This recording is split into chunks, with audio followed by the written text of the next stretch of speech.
My name is Jessica Vance. I am 30 years old. Last Thanksgiving, my father looked me in the eye across his dining table and said, "You are a financial disgrace to this family." I did not scream. I did not cry. I sat at the edge of the heavy mahogany table, tracing the rim of my water glass. I listened to my older sister laugh and tell me I needed to outgrow the need to fix broken people. I let them deliver every cruel insult without saying a single word. 3 seconds later, my uncle unmuted the television in the adjacent living room, and the evening financial news anchor announced my name to the world. The entire room went dead silent. Those next few minutes did not break me. They gave me something I never possessed before: clarity. Before I take you back to that dining room, take a second to hit the like button, subscribe to Silent Vengeance Stories, and drop a comment telling me your age and where you are watching from today. The air inside the Rehoboth Beach House hung thick with roasted turkey, traditional sage scrapple stuffing, and the sharp bite of Old Bay seasoning wafting from a towering platter of steamed blue crabs. It was supposed to be a standard holiday gathering. Instead, it became the exact moment my bloodline fractured. My father Thomas sat at the head of the table. He measured human worth strictly by tangible brick and mortar. He built a modest local commercial real estate firm and spent his life hoarding property deeds. To him, anything you could not physically touch was an illusion. Earlier that afternoon, I watched him pace the length of the back patio. The November wind whipped off the Atlantic Ocean, but he did not wear a coat. He clutched his phone to his ear, barking into the receiver. His voice sounded tight and breathless, muttering about regional bank executives refusing to respect standard extension terms. It offered a brief glimpse of a man buckling under heavy pressure. I noted his erratic behavior using my clinical training, but the full context of his desperation eluded me.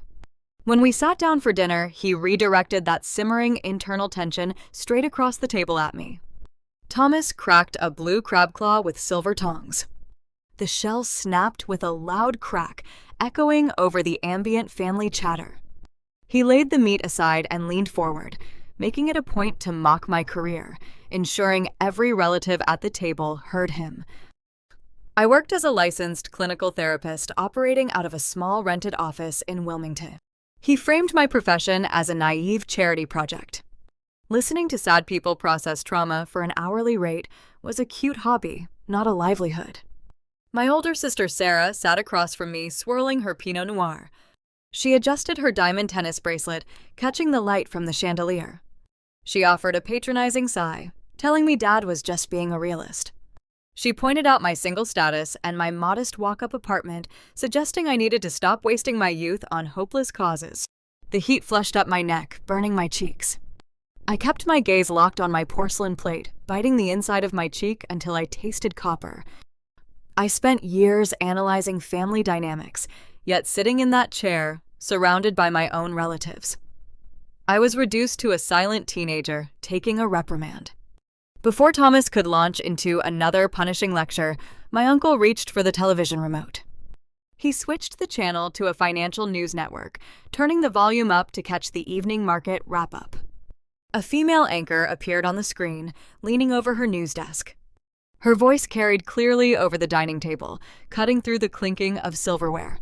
She announced breaking news in the healthcare technology sector, stating the network was following reports of a leaked acquisition offer. A Silicon Valley conglomerate was reportedly finalizing a buyout for a Delaware-based business-to-business telehealth platform. Thomas took a slow sip of his bourbon, entirely uninterested in technology news. Then the anchor said my name.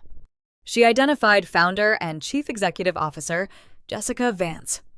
The broadcast cut to a crisp photograph of me taken at a recent medical symposium. She detailed how I quietly built a revolutionary software platform for mental health professionals. Then she delivered the final blow to my father's ego, reporting my company valuation had just crossed $1 billion. The silver tongs slipped from my father's hand, clattering against his porcelain plate. Sarah froze with her wine glass, hovering mere inches from her lips. The ambient noise of the holiday dinner evaporated. The scraping of forks and the casual side conversations ceased to exist. Nobody breathed. The room fell quiet as they stared at the glowing television screen. Then in slow, synchronized shock, they turned their heads to look at me. The anchor emphasized how I filed my corporate paperwork right here in Delaware 2 years ago, working grueling 70-hour weeks in pure secrecy. When the broadcast cut to a commercial break, the atmosphere in the dining room did not shift toward pride. It did not shift toward apology or basic familial curiosity. It snapped instantly into raw, suffocating entitlement. Thomas did not ask how I engineered the platform or congratulate my work ethic. The blood rushed back into his face, turning his cheeks a dark, angry purple. He slammed his palm flat against the mahogany table, rattling the crystal water glasses. He leaned forward and demanded I immediately wire $3 million to his commercial real estate holding company. He claimed it was his inherent right as the patriarch of the family to manage this sudden volatile influx of capital. Sarah recovered from her shock long enough to follow his lead. She leaned across the table, her voice sharp and demanding. She insisted I set up fully funded trust accounts for her 2 children by Monday morning. She argued that because we shared the same bloodline, my technology equity belonged to the family collective. They looked at me not as a daughter, but as a winning lottery ticket they intended to cash. I kept my voice level, relying on the clinical detachment I used with volatile therapy patients. I looked my father in the eye and calmly refused his demand. I explained the reality of corporate finance. My wealth was not sitting in a checking account. It was currently tied up in restricted corporate shares and a highly sensitive pending acquisition deal. I told them I could not simply wire millions of dollars to a failing real estate firm. The thin facade of a happy holiday evaporated, leaving nothing but ugly, desperate greed. Thomas stood up, towering over his end of the table. He pointed a trembling finger at my face. He threatened that if I did not bail out his sinking portfolio, he would use the legal system to take what was rightfully his. He promised to rip my invisible digital empire apart, piece by piece. The evening ended without dessert. It ended with a terrifying declaration of financial warfare, pitting his obsession with tangible dirt against my unseen future. The television segment continued for another 90 seconds, echoing off the vaulted ceiling of the dining room. The financial reporter dissected the incredible upward trajectory of my software platform. She broke down the business model for her viewers, emphasizing how I filed the initial corporate registry documents right here in Delaware 2 years prior. The broadcast highlighted my grueling 70-hour workweeks, operating in total secrecy, while the regional medical community slowly adopted my encrypted telehealth architecture. She described the platform as a revolutionary tool for mental health professionals, bridging the giant gap between clinical therapy and digital accessibility. She praised the lean overhead and the brilliant execution of the code. Then the screen cut abruptly to a bright, loud commercial for luxury sedans. The cheerful, upbeat music of the advertisement clashed against the suffocating tension settling over our table. The atmosphere inside the room did not shift toward pride. My relatives did not offer apologies for their prior insults. They did not display basic familial curiosity about how I managed to engineer such a complex system alone. The mood snapped instantly into raw, naked entitlement. The realization of that 10-figure valuation hung over the roasted turkey and the untouched crab claws, rewriting the hierarchy of the room in real time. The smell of sage and melting butter suddenly turned my stomach.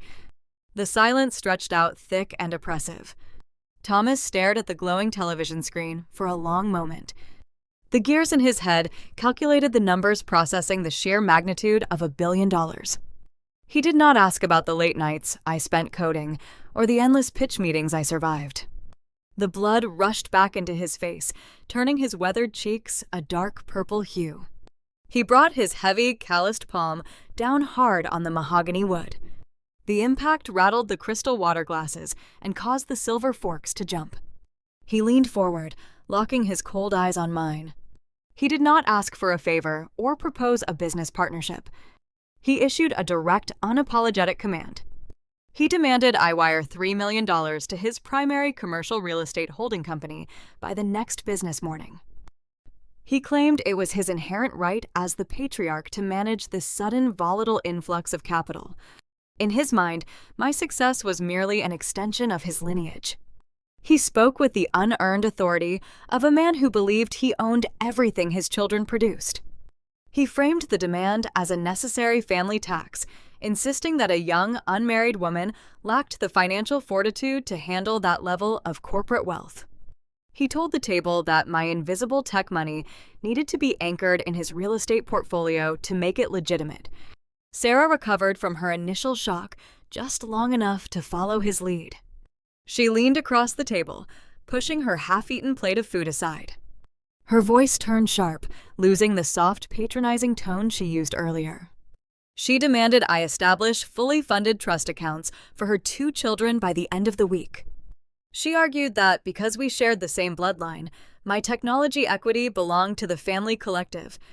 She listed her expensive country club dues, her upcoming private school tuition bills, and her rising mortgage payments, acting as if my software company was a communal bank account designed to fund her elite lifestyle. She looked at me with a mixture of intense jealousy and predatory expectation. The older sister who mocked my modest apartment mere minutes ago now demanded the keys to my vault. Her hands trembled slightly as she envisioned a future without financial limits. I sat in my chair observing their shifting body language. My heart beat a frantic rhythm against my ribs, but I kept my breathing shallow and even. I relied on the clinical detachment I utilized when treating highly unpredictable therapy patients. I watched my father grip the edge of the table and my sister cross her arms, both waiting for my compliance. I did not raise my voice. I did not mirror their escalating panic. I looked my father directly in the eye and calmly refused his demand. I explained the rigid reality of corporate finance. I told them my wealth was not sitting in a personal checking account, ready to be distributed like holiday gifts. The valuation was tied up in restricted corporate shares and a highly sensitive pending acquisition deal. I detailed how any sudden, unauthorized capital transfers would flag the federal regulators and terminate the Silicon Valley buyout instantly. I told them I could not wire millions of dollars to bail out a failing real estate firm just because we shared a last name. I explained that stripping equity from a tech startup to fund personal family debts was illegal, and I refused to jeopardize my life work to satisfy their greed. My logical explanation did not diffuse the tension. It acted as an accelerant. The thin facade of a happy holiday dinner burned away, leaving nothing but ugly, desperate greed. Thomas pushed his heavy oak chair back and stood up, towering over his end of the table. The veins in his neck bulged against his starched shirt collar. He pointed a trembling finger at my face. His voice dropped into a low, menacing growl that sent a chill down my spine. He threatened that if I did not inject liquid capital into his sinking portfolio, he would use the legal system to take what was rightfully his. He promised to rip my invisible digital empire apart piece by piece. He declared that a daughter who refused to honor her father did not deserve to hold a corporate title. He sneered at the concept of software, calling it fake money. He swore he would teach me a lesson about real power and real consequences. He told me I was playing a dangerous game, denying him the funds he needed to maintain his local status. I did not stay to hear the rest of his threats. I stood up from the table, leaving my linen napkin beside my untouched plate. I picked up my wool coat from the hallway chair and walked out the front door without saying goodbye to anyone. The cold November wind whipped off the Atlantic Ocean, stinging my cheeks as I walked down the long paved driveway. I climbed into my car and locked the doors. The engine roared to life, shattering the quiet suburban street. I drove north on Route 1, leaving the sprawling coastal mansions of Rehoboth Beach behind me in the rearview mirror. The flat gray highway stretched out over the dark coastal marshes. The heater blasted warm air into the cabin, but a deep chill remained lodged in my chest. The evening ended with a terrifying declaration of financial warfare. My own father intended to pit his lifelong obsession with tangible dirt against my unseen future. I gripped the leather steering wheel, watching the white lines flash by in the bright headlights. The radio remained off, leaving me alone with the steady hum of the tires against the asphalt. As the dark marshlands rolled past my window, I realized his threat was not an empty, drunken boast. He was a desperate man backed into a corner, fighting for his very survival. To understand the true danger I faced tonight, I had to look back at the freezing rural mud where his desperation originally began. The tires of my sedan hummed a steady, hypnotic rhythm against the dark asphalt of Route 1. The heater pushed warm air into the cabin, but the bone-deep chill of that Thanksgiving dinner refused to dissipate. I kept my eyes fixed on the narrow stretch of highway illuminated by my headlights, watching the coastal marshes give way to the sprawling flat farmlands of rural Sussex County. Most people looked at Thomas and saw a polished coastal real estate magnate wearing tailored suits. They saw the country club memberships and the heavy crystal bourbon glasses. But as I drove through the agricultural belt, I did not see the wealthy patriarch who just threatened to destroy my life. I saw the terrified farm boy hiding beneath the expensive veneer. To truly comprehend the desperation behind his demand for $3 million, you have to strip away the Rehoboth beach luxury and wade into the freezing bitter mud where his worldview was forged. The memory surfaced unbidden, pulling my mind back to a bleak January afternoon when I was 12 years old.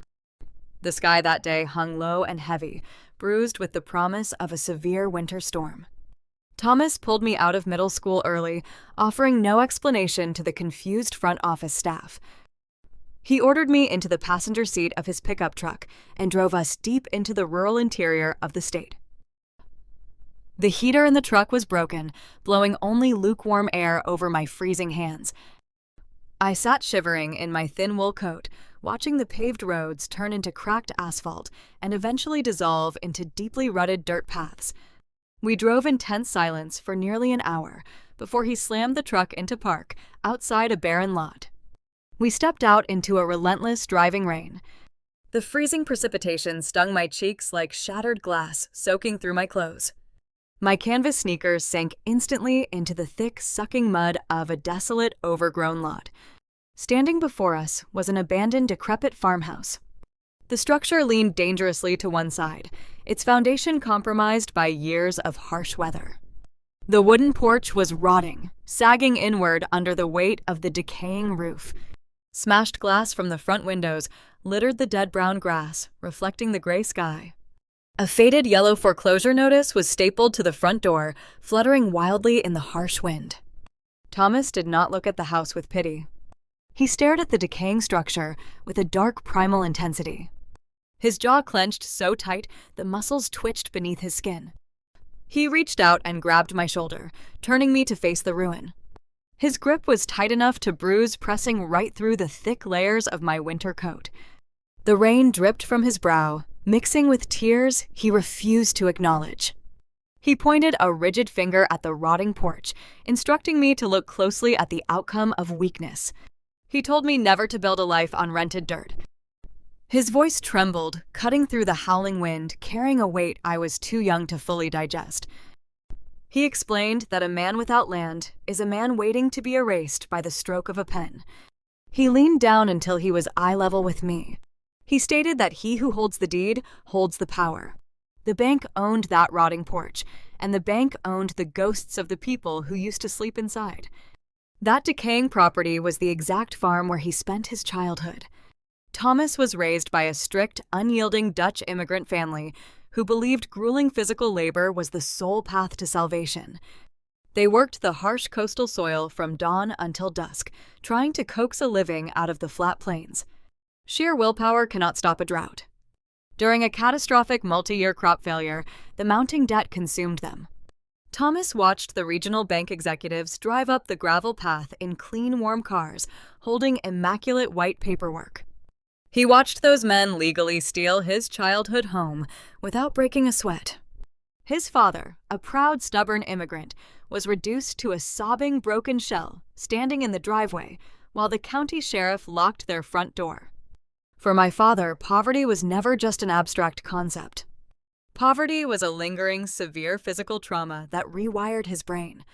He remembered the sharp, biting pain of true starvation gnawing his stomach on winter nights. He remembered the profound humiliation of wearing tattered, hand-me-down clothing to school, while the wealthy town children mocked his muddy boots. The cold seeped into his bones during those years, and it never truly left him, despite his future success. He spent his entire adult life desperately hoarding commercial leases and acquiring retail properties because he viewed physical land as the only impenetrable barrier against starvation. A signed property deed was a literal shield protecting him from his impoverished past. This deep-rooted psychological trauma explained his sheer disdain for my career and his intense hatred for my software company. To a man whose entire sense of safety relied on tangible bricks, mortar, and dirt, the concept of digital wealth was terrifying. I built my fortune in the cloud. My telehealth platform consisted of encrypted code server farms and invisible data packets. Thomas could not touch it. He could not stand on it. He could not put a physical padlock on a server rack located in a different state. Because he could not physically hold my company in his calloused hands, he viewed it as a dangerous, fragile illusion.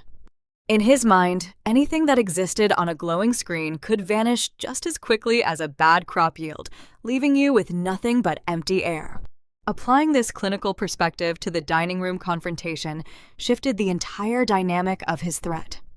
The demand he made over the Thanksgiving turkey was not born from pure cartoonish malice. It was born from blinding terror. My uncle turning on that television broadcast triggered a severe existential crisis in my father. The news anchor confirming a billion-dollar valuation forced Thomas to realize my invisible tech empire was vastly outperforming his physical real estate portfolio. The frantic phone call I witnessed on the patio earlier that day revealed a man on the very brink of financial ruin. His commercial properties were failing. The tangible dirt he worshipped was dragging him under a mountain of debt he could no longer service. He equated financial dominance with basic survival, and his survival was currently under severe threat from the regional banks. The sudden revelation of my liquid wealth presented a desperate, immediate lifeline. He did not care about the ethics of stealing equity from his own child. He was willing to destroy his youngest daughter, burn my professional career to the ground, and tear my digital platform apart just to ensure he never ended up back in a freezing, powerless farmhouse. I was no longer fighting a greedy patriarch looking to expand his holdings. I was going to war against a cornered, terrified animal willing to use every ruthless legal weapon available to stay alive. The silence following Thanksgiving lasted exactly 5 days. I spent those days in my Wilmington apartment waiting for a phone call or a text message offering some kind of rational explanation for the dining room confrontation. I assumed the holiday tension would eventually cool into an uneasy truce once the initial shock of the television broadcast faded. I severely underestimated the depth of his desperation. Thomas did not rely on angry voicemails or petty family gossip to orchestrate my ruin. He bypassed personal family drama entirely and weaponized the geography of our home state. Over 60% of the top Fortune 500 corporations in the country are incorporated in Delaware for one specific reason. The state operates a highly specialized judicial system called the Court of Chancery. This venue does not handle messy divorces, routine traffic violations, or criminal trials. It is a dedicated corporate battleground. There are no sympathetic juries to sway with emotional appeals or tears. Cases are decided by expert judges known as chancellors, who rule exclusively on complex equity disputes, corporate governance, and fiduciary duty. It is the most efficient and ruthless business court in America. Because I filed my corporate registry right here in Delaware to secure the best tax structure, my tech startup fell directly under their ironclad jurisdiction. On Tuesday morning, the coastal rain battered the single-pane windows of my apartment. A man wearing a damp gray trench coat knocked on my front door. He did not introduce himself or offer a polite greeting. He simply asked to confirm my legal identity, handed me a thick, heavy manila envelope, and walked back down the carpeted hallway. I stood in my narrow kitchen, breaking the wax seal on the packet. I pulled out a towering stack of legal filings stamped with the official raised seal of the Chancery Court. Thomas hired a premier litigation firm in Dover to draft a devastating preliminary injunction against me. I spread the thick documents across my kitchen counter, reading through the dense, unforgiving legal jargon. My father was not suing me for emotional distress or breach of a verbal family contract. He engineered a calculated paper trail designed to legally steal my life work. I flipped to the first physical exhibit attached to the injunction. It was a photocopy of a personal bank check written from his primary real estate holding company to my name. The check was dated 5 years ago for the exact amount of $10,000. I stared at the scanned image, feeling a cold, tight knot form in my stomach as the memory of that transaction surfaced. 5 years ago, I signed a commercial lease on a rundown space in downtown Wilmington to open my private therapy practice. The office was a disaster. The carpet smelled heavily of mildew, and the drywall peeled in thick yellow strips. I spent my weekends scraping the walls and rolling fresh primer, trying to build a clean, safe environment for my future patients. Thomas visited the site one afternoon. He stood in the doorway, watching me struggle with a heavy paint bucket. He reached into his tailored suit jacket and handed me a check for $10,000. He told me to hire a professional painting crew and buy decent waiting room furniture. He framed the money as a rare moment of paternal pride, a financial gift to help his youngest daughter establish her professional footing. I felt a profound sense of gratitude that day, believing my father finally respected my chosen path. I looked back down at the legal exhibit, resting on my counter. The original check featured a blank memo line, but the photocopy sitting in front of me displayed new sharp handwriting in the bottom left corner. Thomas recently forged a fresh memo line onto the old canceled check. The blue ink spelled out 3 devastating words: Seed, capital, equity. He submitted this altered document alongside a fabricated email exchange. The printed emails were vaguely worded, taking harmless casual conversations we had years ago and twisting the context to suggest a formal, ongoing business partnership. By presenting these fabricated documents to the court under oath, he committed deliberate, calculated perjury. The lawsuit claimed that his $10,000 paint check was actually a foundational investment in my software architecture, granting him a 40% ownership stake in my corporate entity. In a standard civil court, a judge might require months of tedious evidentiary hearings to validate such a wild claim before taking action.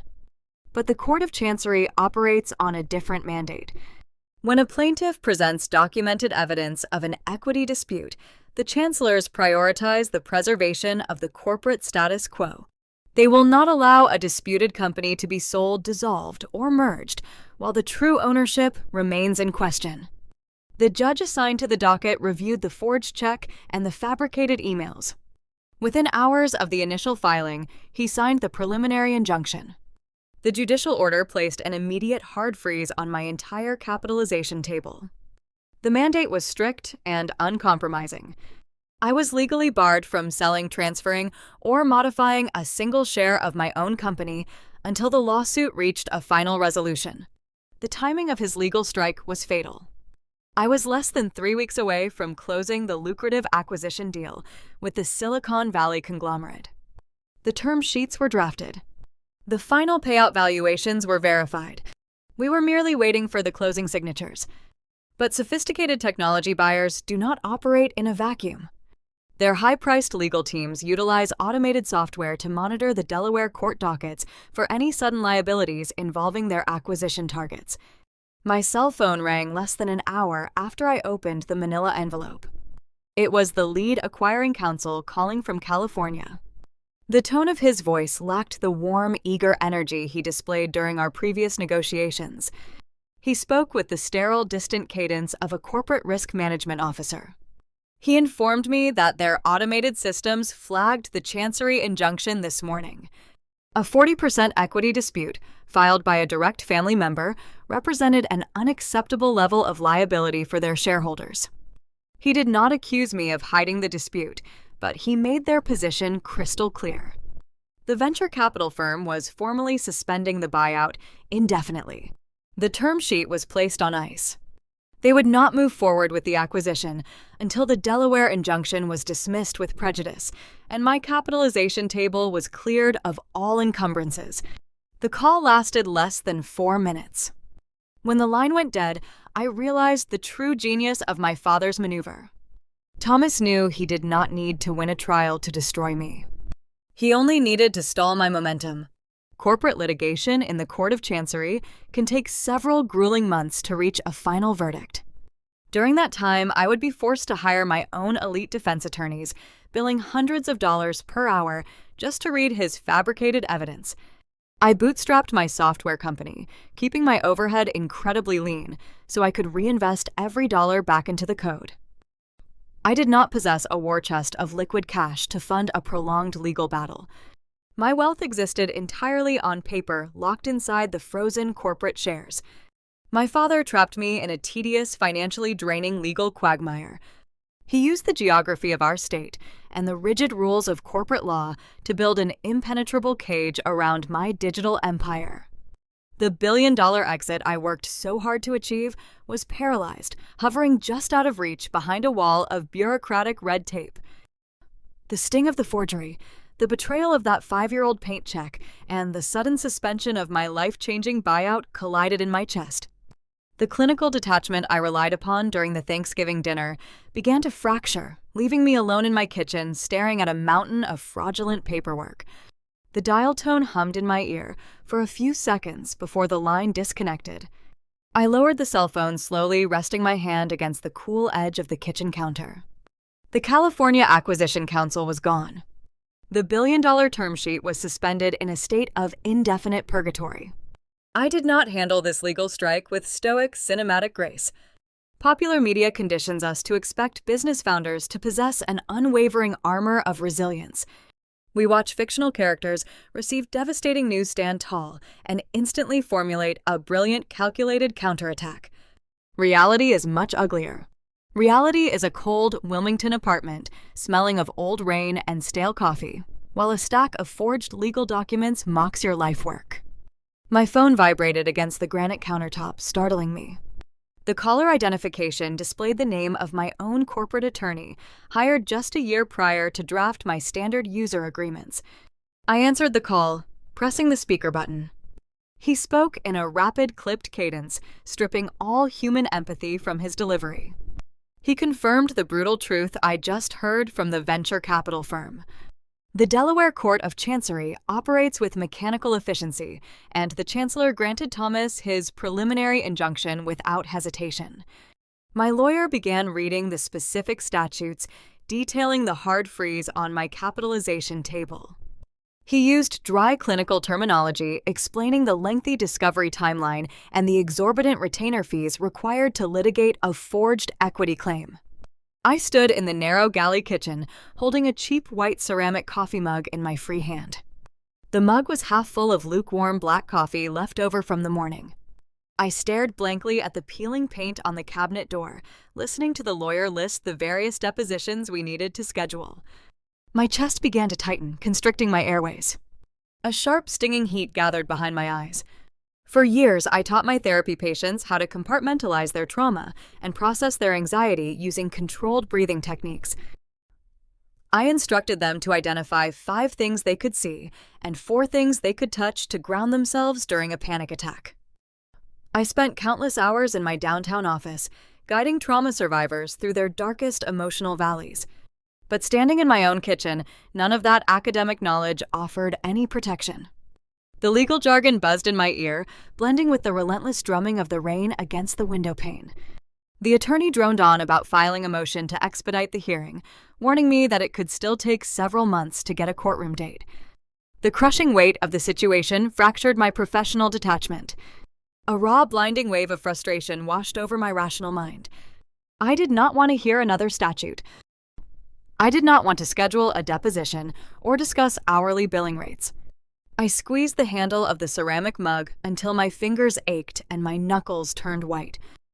I pulled my arm back and hurled the coffee mug directly at the drywall. The heavy ceramic struck the plaster with a loud explosive crack. Dark liquid splashed across the white paint, leaving a jagged brown stain dripping down toward the baseboards. The mug shattered into a dozen sharp, dusty pieces, scattering across the faded linoleum floor. The attorney paused his legal summary, asking if I was still on the line. I gripped the phone and unleashed a raw, ugly string of curses directly into the receiver. I screamed at him for allowing this to happen, blaming his firm for failing to anticipate my father's betrayal. The anger was irrational and misdirected, but the venom spilled out of me unchecked. I did not wait for his response. I pressed the red button and threw the phone onto the counter, severing the connection. The sudden quiet in the apartment rang in my ears. I stood amidst the shattered ceramic shards and the spilled coffee, breathing in ragged, shallow gasps.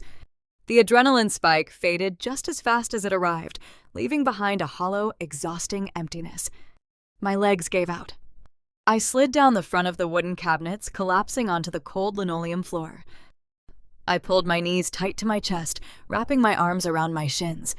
The tears came fast and thick, burning my skin. I buried my face in my sleeves and sobbed uncontrollably.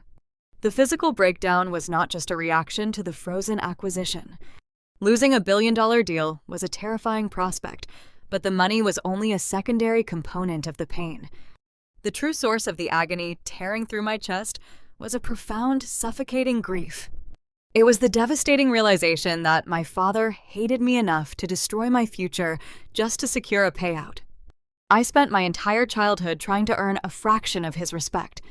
I achieved top grades. I paid my own way through clinical training, and I built a revolutionary software platform from nothing. I believed that ultimate success would finally force him to look at me with genuine paternal pride. The forged $10,000 check resting on the counter above me proved the exact opposite. He did not view me as a daughter. He viewed me as a disposable asset. He was perfectly willing to trap me in a bureaucratic nightmare and bankrupt my future if it meant saving his own commercial real estate portfolio. The man who taught me how to ride a bicycle and paid for my first therapy office paint job was actively trying to ruin me. My clinical training was useless against that level of intimate betrayal. No psychological framework could soften the blow of a parent treating their child like prey. I sat on the floor for a long time, letting the messy, imperfect emotions run their course. I was a licensed clinical therapist, but in that moment, I was just a tired, exhausted daughter, crying over broken ceramic, desperately wishing her family actually loved her. Society demands that women in business remain composed and untouchable, facing every adversity with a neutral expression. I abandoned that expectation entirely. I permitted the grief to hollow me out, feeling every bitter sting of the rejection. You cannot rebuild a solid foundation until you acknowledge the wreckage left behind by the storm. The afternoon shadows stretched across the kitchen floor, casting long dark lines over the shattered mug. The tears eventually slowed, leaving my face sticky and my throat raw.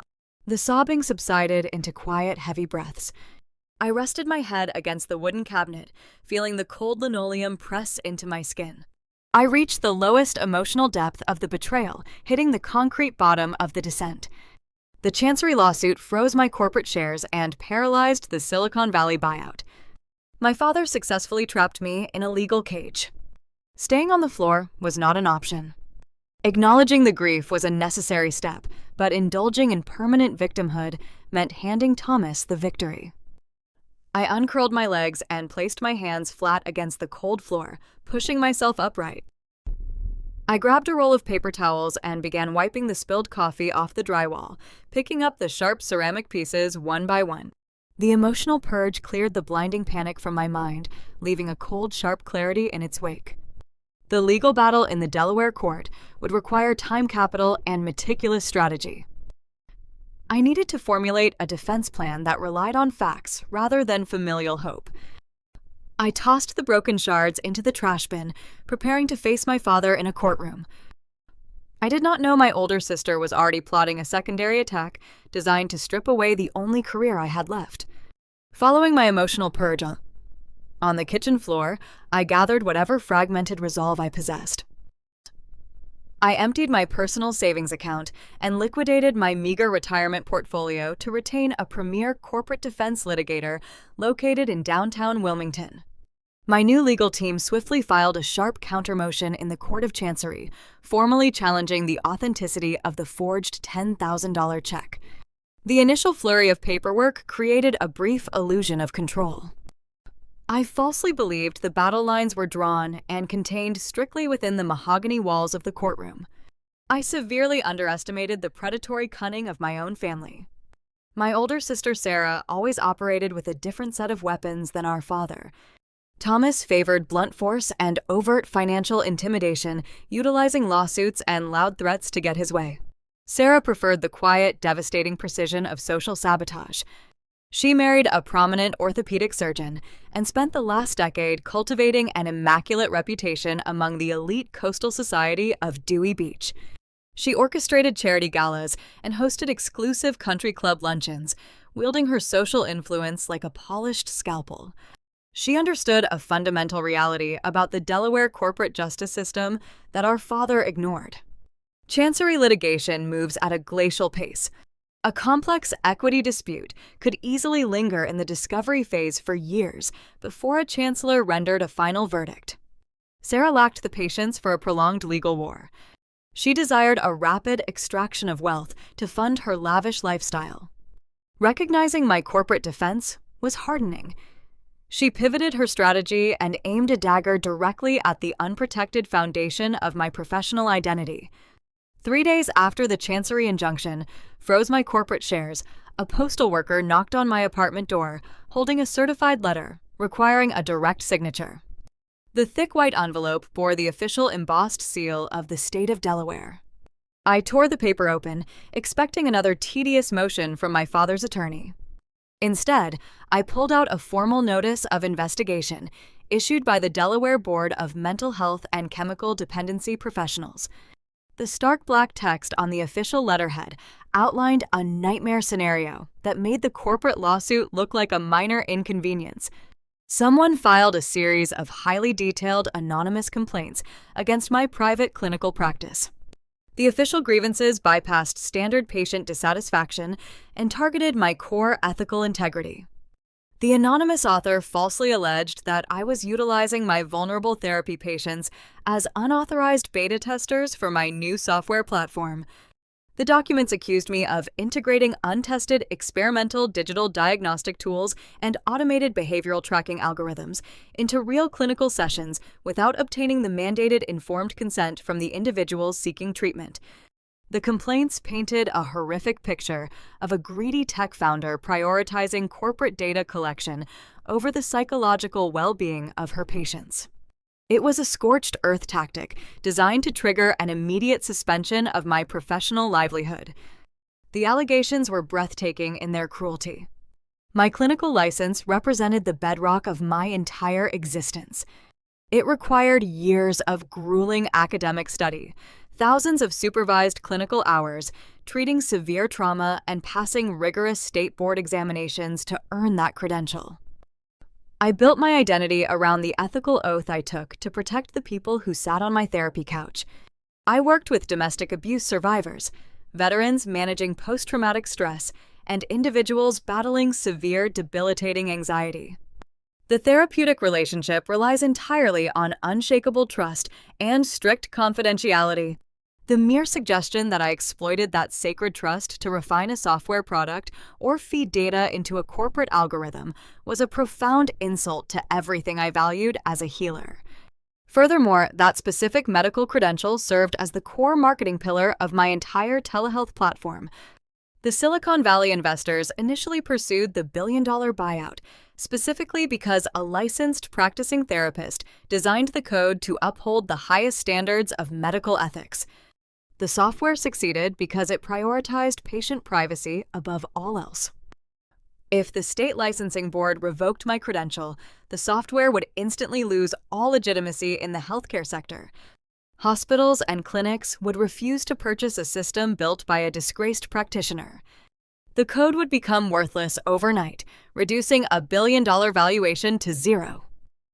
I read through the printed allegations a second time, tracing the specific vocabulary used in the filings.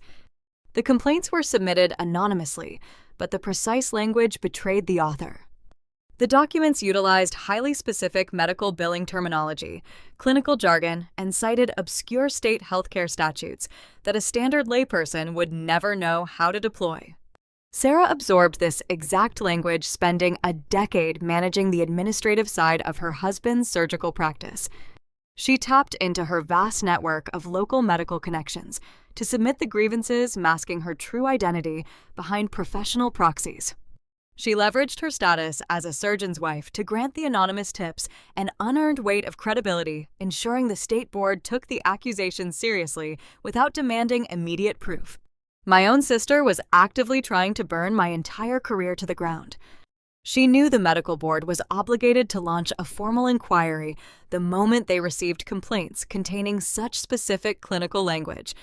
The state investigators would demand to review my confidential patient files, interview my fragile clients, and audit my treatment protocols, disrupting my practice and terrifying the people I was supposed to protect. The mere existence of an ethical investigation casts a dark, permanent shadow over a medical professional, regardless of the final outcome. The stigma of a board inquiry lingers for years on public record. Sarah engineered this crisis to generate a level of suffocating panic that a corporate lawsuit could never achieve. Her ultimate goal was extortion. She wanted to terrify me into offering a rapid 8-figure cash settlement just to make the anonymous board investigations disappear. A brief text message arrived on my phone hours after the certified letter illuminating her strategy. The message from Sarah simply stated that family disputes could always be resolved privately if everyone agreed to share the success. She figured I would rather surrender a large percentage of my tech equity to her and Thomas than endure a public disciplinary hearing that could permanently strip away my ability to practice therapy in the state of Delaware. She calculated that the sheer terror of losing my clinical identity, my reputation, and my patients would break my spirit, forcing me to wire the funds Thomas demanded at the Thanksgiving table. They wanted to starve me out and watch me surrender my life work just to keep my name clear.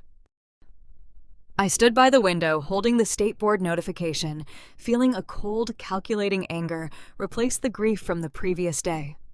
The betrayal evolved from a financial dispute into an existential threat. They were no longer just trying to steal my money. They were trying to erase my credibility and destroy the safe environment I built for the patients who relied on my care. I placed the letter on the counter next to the remaining legal files. I needed to call my defense attorney and formulate a strategy to handle the state investigators before the rumors leaked into the local medical community. I thought I had a brief window of time to prepare a defense against my sister. I did not realize her smear campaign had already breached the walls of my corporate negotiations, triggering a catastrophic chain reaction I never saw coming. Rumors in the corporate healthcare sector move faster than light. The ink on the state medical board notification was barely dry when my cell phone vibrated on the kitchen counter. The caller identification displayed a California area code belonging to the lead acquiring counsel for the venture capital firm. When I answered the line, he skipped all standard pleasantries. He did not sound like a friendly negotiator looking forward to a lucrative partnership. He sounded like a risk management executioner. His voice carried a cold, flat metallic quality as he informed me that their corporate intelligence division intercepted whispers regarding a pending state ethical inquiry against my clinical license. In the realm of digital healthcare data, privacy is never treated as a minor compliance hurdle. It represents an unforgiving, rigid legal wall. A software glitch in a standard retail application causes lost revenue and frustrated customers. A security flaw in a medical database triggers federal investigations, catastrophic civil lawsuits, and the permanent destruction of consumer trust. The Silicon Valley firm wanted my platform because they believed it was an impenetrable fortress built by a practicing clinician who understood the sacred nature of patient confidentiality. The anonymous complaints Sarah filed struck directly at that foundational pillar. The venture capital board panicked. They viewed a therapist accused of using vulnerable patients as unauthorized digital test subjects as a toxic radioactive liability. The lead counsel did not wait for me to mount a defense. He invoked a severe penalty clause buried deep within the original buyout term sheet. This specific provision granted the acquiring firm the unilateral right to mandate a brutal independent HIPAA compliance audit if any credible ethical allegations surfaced prior to closing. He informed me that a team of third-party forensic software engineers was already mobilized. These auditors would descend upon my server architecture, stripping apart every single line of code. They possessed full authorization to scrutinize my encryption keys, review my user access logs, and dissect the fundamental framework of my telehealth application. The timeline he imposed was suffocating. I received exactly 30 days to prove my software was legally sound and clinically ethical. I had 30 days to verify that zero unauthorized data collection occurred during the entire lifespan of the platform. If the forensic team discovered a single displaced data packet or a questionable algorithmic tracking protocol, the consequences would be fatal. The venture capital firm would terminate the billion-dollar buyout with cause. Furthermore, they would report any discovered irregularities directly to federal regulators, exposing me to crippling financial fines that would bankrupt me long before my father ever reached a courtroom. I was effectively locked out of my own digital creation, forced to watch strangers dissect my lifework under a microscope of intense suspicion. The sheer weight of the impending audit sent a cold shockwave through my nervous system, but the true horror of the situation remained hidden just beneath the surface. I knew my software architecture was pristine.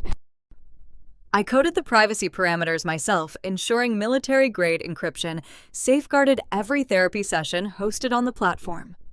The forensic audit did not scare me from a technical standpoint. What terrified me was the realization of how Sarah planned to manipulate the investigation from the outside. She did not just send a few angry letters to a local medical board, hoping to cause a distraction. She engineered a lethal trap utilizing a weapon I handed her years ago. To understand the deadly nature of her strategy, you have to look back at the early development days of the platform. Building a secure interface for clinical use requires rigorous stress testing before it ever touches a real patient. I needed reputable doctors to log into the beta version and search for structural vulnerabilities. I asked my brother-in-law to help. Sarah married a prominent orthopedic surgeon who operated a lucrative private practice in Dewey Beach. Back then, he seemed like a supportive family member, eager to see my project succeed. He agreed to participate as an authorized beta tester, running mock diagnostic scenarios through the early encrypted interface. I granted him high-level administrative access to evaluate the software mechanics. Sarah weaponized that early access. The morning after the audit notification arrived, she sent a short encrypted text message to my private number. She did not bother pretending to be an innocent, concerned sibling. The message contained an image of a drafted affidavit bearing her husband's official medical letterhead. The document featured a sworn statement outlining severe structural flaws in my software, claiming the early beta testing revealed egregious security gaps that endangered patient data. The affidavit asserted that I ignored his professional medical warnings and pushed a broken, dangerous product to market out of pure greed.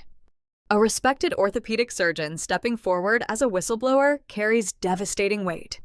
If he submitted that fabricated affidavit to the forensic auditors, they would halt the code review immediately. The investigation would shift from a routine technical audit into a criminal inquiry.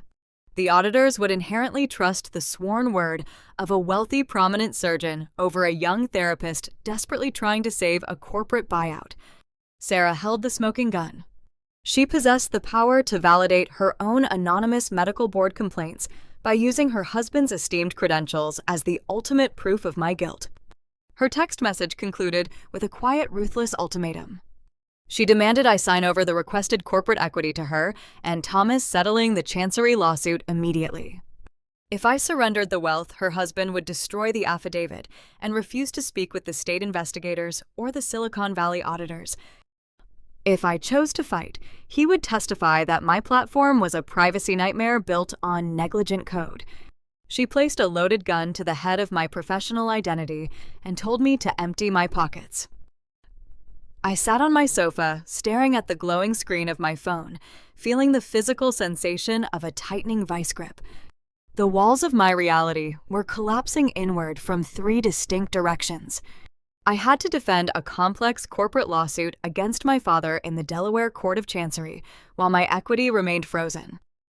I had to survive a grueling 30-day federal data audit initiated by a panicked venture capital firm holding the keys to my financial future. And I had to fight off my own sister, who was actively utilizing her husband's medical credentials to feed coordinated lies to the investigators. Every exit route appeared blocked.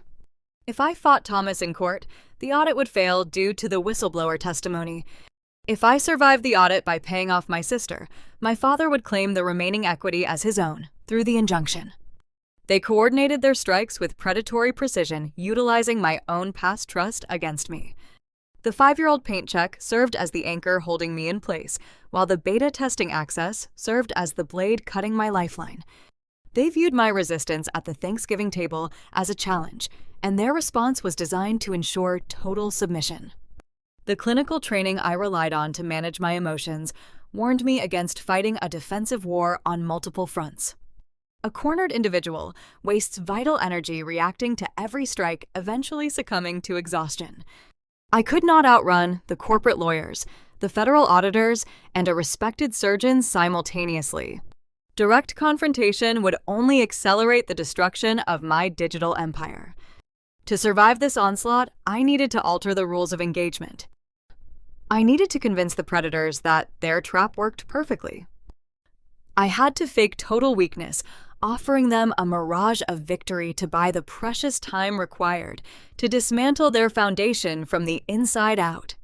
I sat in the dim light of my apartment, staring at the flashing cursor on my laptop screen. The 3 distinct threats formed a perfect suffocating triangle around my life. Fighting a defensive war on 3 simultaneous fronts guarantees defeat. If I spent my remaining capital reacting to the Chancery lawsuit, the federal data audit, and my sister's fabricated whistleblower testimony, I would eventually collapse from sheer attrition. My clinical training frequently dealt with high-conflict personalities and toxic family dynamics. When cornered by individuals possessing narcissistic traits or predatory entitlement, direct confrontation rarely yields success. They thrive on the friction of resistance, drawing energy from the chaos they create. To dismantle their attack, you must remove the friction entirely. You must hand them the exact illusion of dominance they crave. I needed to fake total weakness. The following morning, I walked into the downtown Wilmington office of my corporate defense attorney. He sat behind a sprawling mahogany desk prepared to review standard defense strategies for our upcoming court date. I told him to scrap the defense files and stop preparing for a trial. I instructed him to draft a preliminary settlement agreement, offering a sweeping, unearned surrender.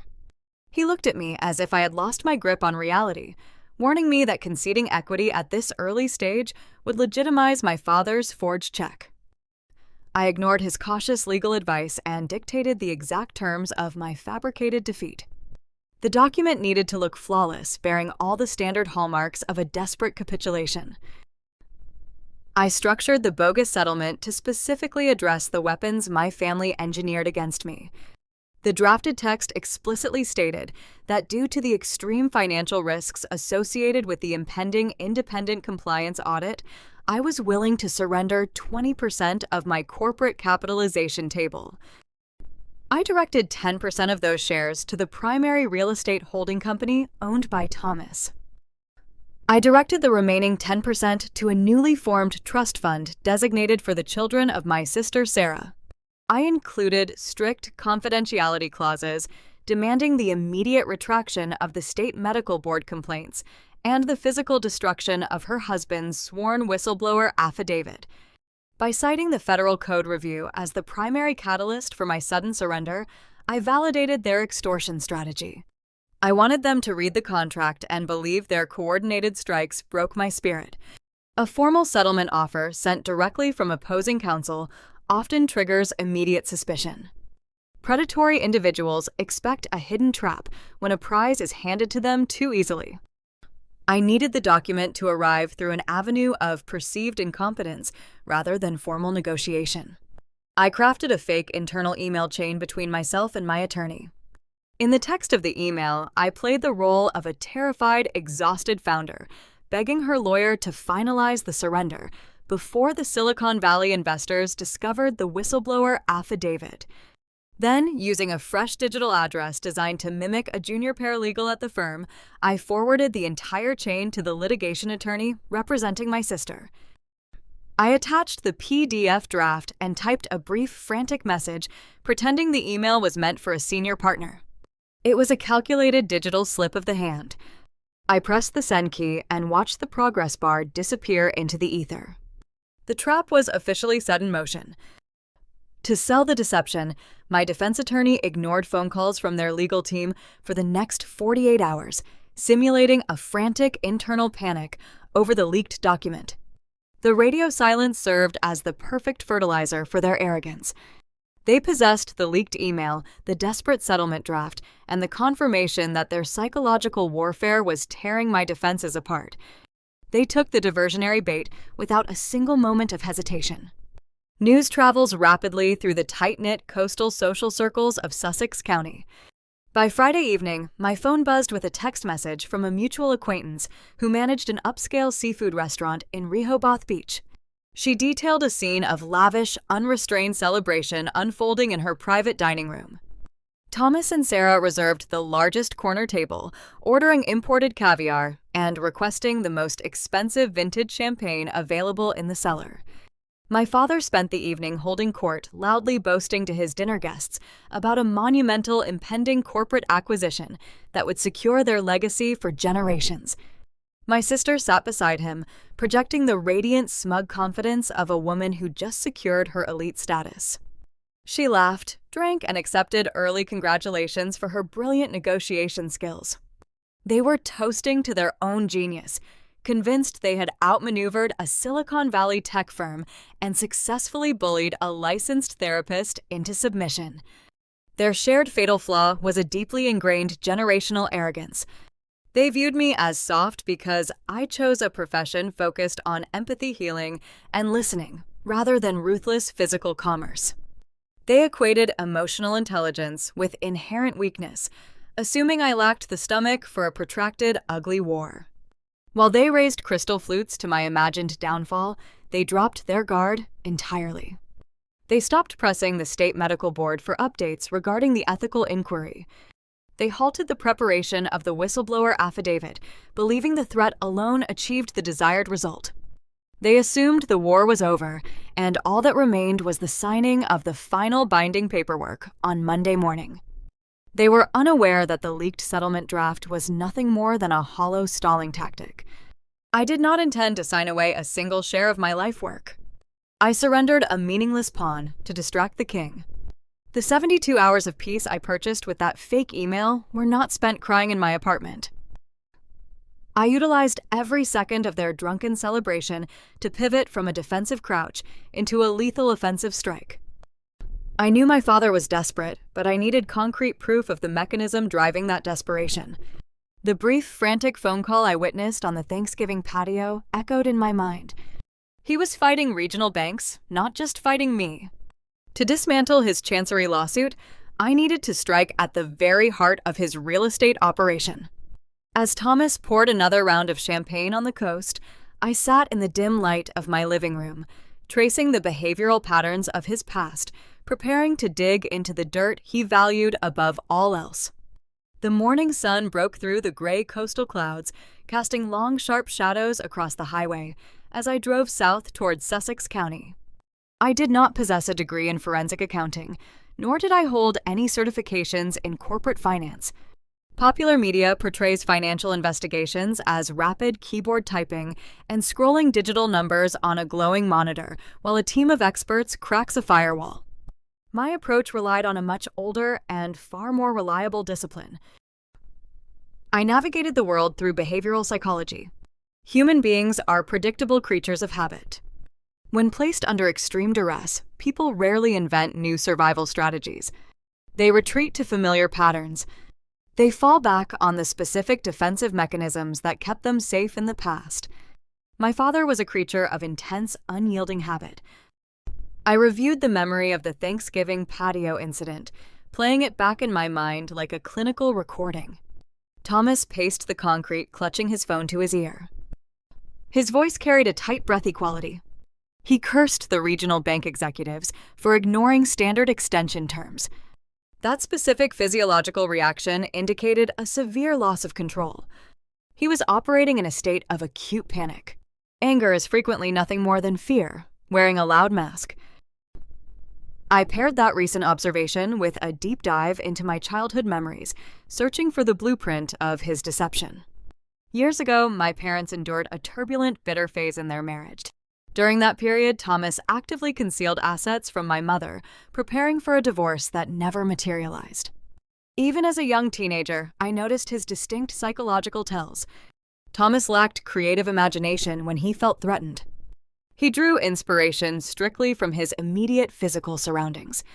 Whenever he created a shadow corporation to hide liquid cash or purchase a property in secret, he named the holding entity after the predatory coastal birds native to the Delaware shoreline. He viewed himself as an apex predator of the real estate market, and his subconscious leaked directly into his corporate filings. I did not need to search blindly through thousands of random business registries or hire an expensive private investigator. I only needed to look for the birds. I arrived at the Sussex County Recorder of Deeds shortly after the municipal building opened to the public. The records room smelled of aging paper floor wax and stale dust. Modern tech startups operate entirely in the cloud, but legacy commercial real estate exists in physical heavy ledger books. Men, like Thomas Trust Inc. and stamped seals. I approached the clerk at the front desk and requested the public property ledgers for a highly specific list of holding companies. I asked for the files on Osprey Holdings Heron Commercial Properties and Sandpiper Leasing. The clerk disappeared into the archives and returned pushing a metal cart loaded with thick canvas-bound folders. I sat at a scratched wooden table in the quiet reading room, opening the heavy covers. I spent the next 6 hours dissecting the paper trail. I ignored the standard municipal tax assessments and focused entirely on the lien registries and the mortgage covenants. At first glance, the printed records depicted a healthy, thriving empire. Osprey Holdings owned 3 lucrative coastal strip malls. Heron Commercial held the physical deeds to several prime downtown retail spaces. The superficial layer projected the exact illusion of wealth Thomas flaunted at the country club and demanded respect for at the dinner table. But psychology teaches us to look beneath the superficial layer and search for the hidden friction. I started cross-referencing the dates of the loans against the specific properties listed as collateral. The raw data slowly painted a terrifying picture. Thomas was not operating a successful real estate firm. He was operating a desperate, complex shell game. Over the past 3 years, traditional regional banks stopped lending him money. His properties were highly overvalued and underperforming. To keep his empire afloat and maintain his wealthy facade, he turned to private, unregulated lenders securing exorbitant mezzanine loans. Mezzanine debt is a highly dangerous financial instrument. It acts as a bridge loan, offering quick liquid cash at punishing interest rates. Borrowers typically use it as a last resort when traditional avenues close their doors. Thomas took out dozens of these loans. But the crime did not lie in the brutal interest rates he agreed to pay. The crime existed in the collateral he pledged. I traced a single strip mall owned by Osprey Holdings. According to the stamped deeds, Thomas pledged that exact same retail property as sole collateral to 3 different private lenders simultaneously. He signed sworn affidavits for each lender claiming the property was free and clear of any other encumbrances. He duplicated this fraudulent maneuver across his entire Sussex County portfolio. He pledged the Heron Commercial office buildings to 4 distinct debt-holding firms. He was shuffling toxic high-interest debt from one shell company to another just to make the minimum monthly payments. He robbed one lender to pay the next, and then created a fake company to rob them again. The structure was a towering house of cards, waiting for a single gust of wind to knock the entire operation into the mud. If any of those private lenders discovered the overlapping collateral, they would trigger immediate default clauses. The resulting financial cascade would expose Thomas to severe federal bank fraud charges. Pledging the same asset to multiple financial institutions under false pretenses is not a minor civil dispute. It is a direct violation of federal lending statutes carrying mandatory minimum prison sentences. He was signing fraudulent legal documents while shaking hands at the golf course pretending he owned the world. I closed the heavy canvas ledger, feeling a profound shift in the center of gravity within the reading room. The narrative I believed since Thanksgiving was entirely wrong. Thomas was not suing me to get richer. He did not care about managing my tech equity to build generational wealth for the family. The $3 million he demanded at the dining room table was not an arbitrary figure pulled from thin air to assert his dominance. I pulled out a legal pad and tallied the upcoming balloon payments listed in the mezzanine loan documents. The overlapping debt due by the end of the current fiscal quarter equaled exactly $3 million. He launched the Chancery lawsuit to steal the exact amount of liquid capital required to cover up an impending criminal collapse. My father weaponized the Delaware legal system, forged a 5-year-old paint check, and encouraged my sister to destroy my medical license, all to keep himself out of a federal penitentiary. He viewed my billion-dollar tech company as a convenient blood bank ready to be drained to save his own life. The realization washed over me, replacing my residual familial grief with a cold, hardened resolve. I was no longer fighting a greedy parent. I was holding the evidence of a federal crime. I gathered my notes and walked out of the municipal building into the bright afternoon sun. The coastal air tasted sharp and salty, clearing the dust of the archives from my lungs. I held the lethal leverage required to dismantle his corporate injunction and force his total surrender. But exposing Thomas in court would not stop Sarah from utilizing her husband's medical credentials to sabotage my federal data audit. My sister still held a loaded gun to my professional identity, and she was operating under the false assumption that I was surrendering. Before I could spring the trap on my father, I needed to neutralize the threat standing in the shadows. I climbed into my sedan and turned the steering wheel toward Dewey Beach, ready to confront the surgeon wife. The drive from the municipal archives to the affluent coastal enclave of Dewey Beach provided ample time to structure my confrontation. I did not intend to storm into a public space screaming accusations or throwing the physical property ledgers across a table. Theatrical anger is a tool utilized by people who lack genuine leverage. When you hold the winning hand, you do not need to raise your voice. You simply lay the cards on the table and watch the opposing player fold. I found my sister exactly where I expected her to be on a Friday afternoon. She was holding court on the outdoor patio of an upscale artisanal coffee shop located mere steps from the oceanfront.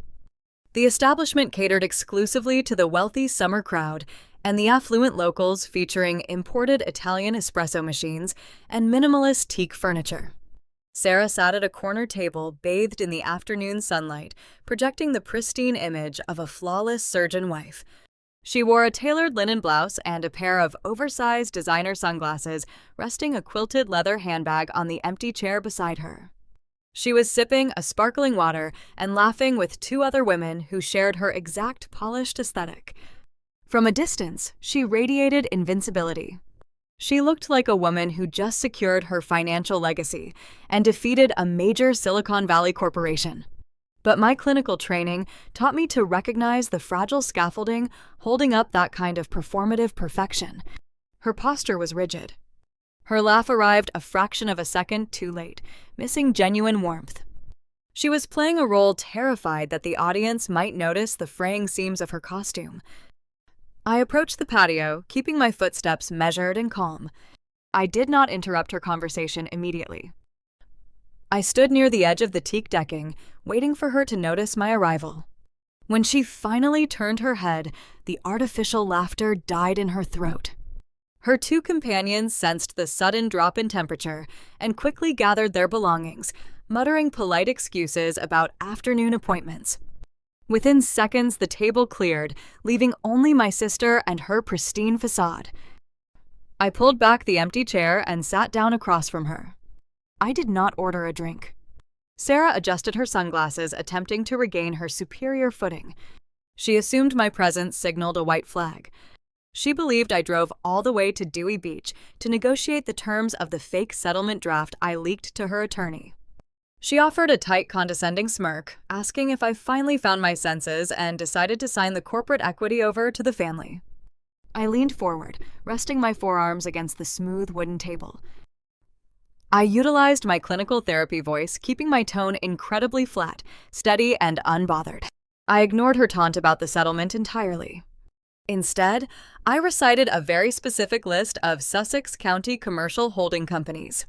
I named Osprey Holdings, Heron Commercial Properties, and Sandpiper Leasing. I watched the condescending smirk freeze on her face. I explained the exact mechanics of the fraudulent shell game our father was running. I detailed the overlapping collateral, the desperate mezzanine loans, and the impending balloon payments due at the end of the quarter. I laid out the stark reality that Thomas was not a wealthy real estate titan building a legacy. He was a terrified drowning man, actively committing federal bank fraud to cover his tracks. The lawsuit against my tech firm was nothing more than a desperate heist designed to steal the liquid cash he needed to stay out of a penitentiary. Sarah swallowed hard, the tendons in her neck straining against her skin. She attempted to dismiss my findings, waving her manicured hand in the air. She claimed I was inventing wild financial conspiracies to distract from my own impending ruin. She leaned across the table, lowering her voice to a harsh whisper, reminding me that regardless of our father's real estate problems, she still held the ultimate trump card. She threatened to release her husband's sworn medical affidavit to the state licensing board and the federal software auditors by Monday morning. She believed the word of a respected orthopedic surgeon carried enough weight to destroy my career and cancel the venture capital buyout instantly.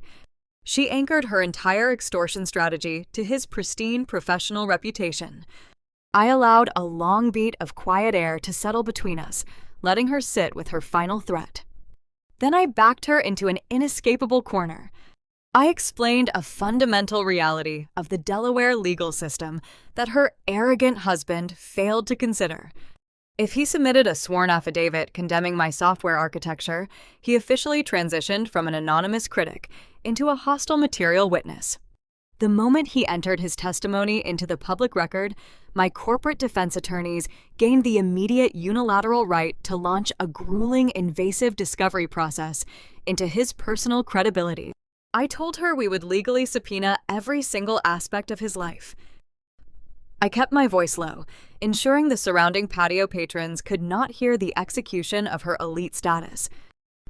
I revealed that my investigative deep dive into the county records uncovered far more than our father's fraudulent loans. I pulled the thread on her perfect marriage and unraveled a nightmare. I told her the defense subpoenas would publicly expose her husband's staggering hidden sports gambling debt, forcing his offshore betting ledgers into the open courtroom.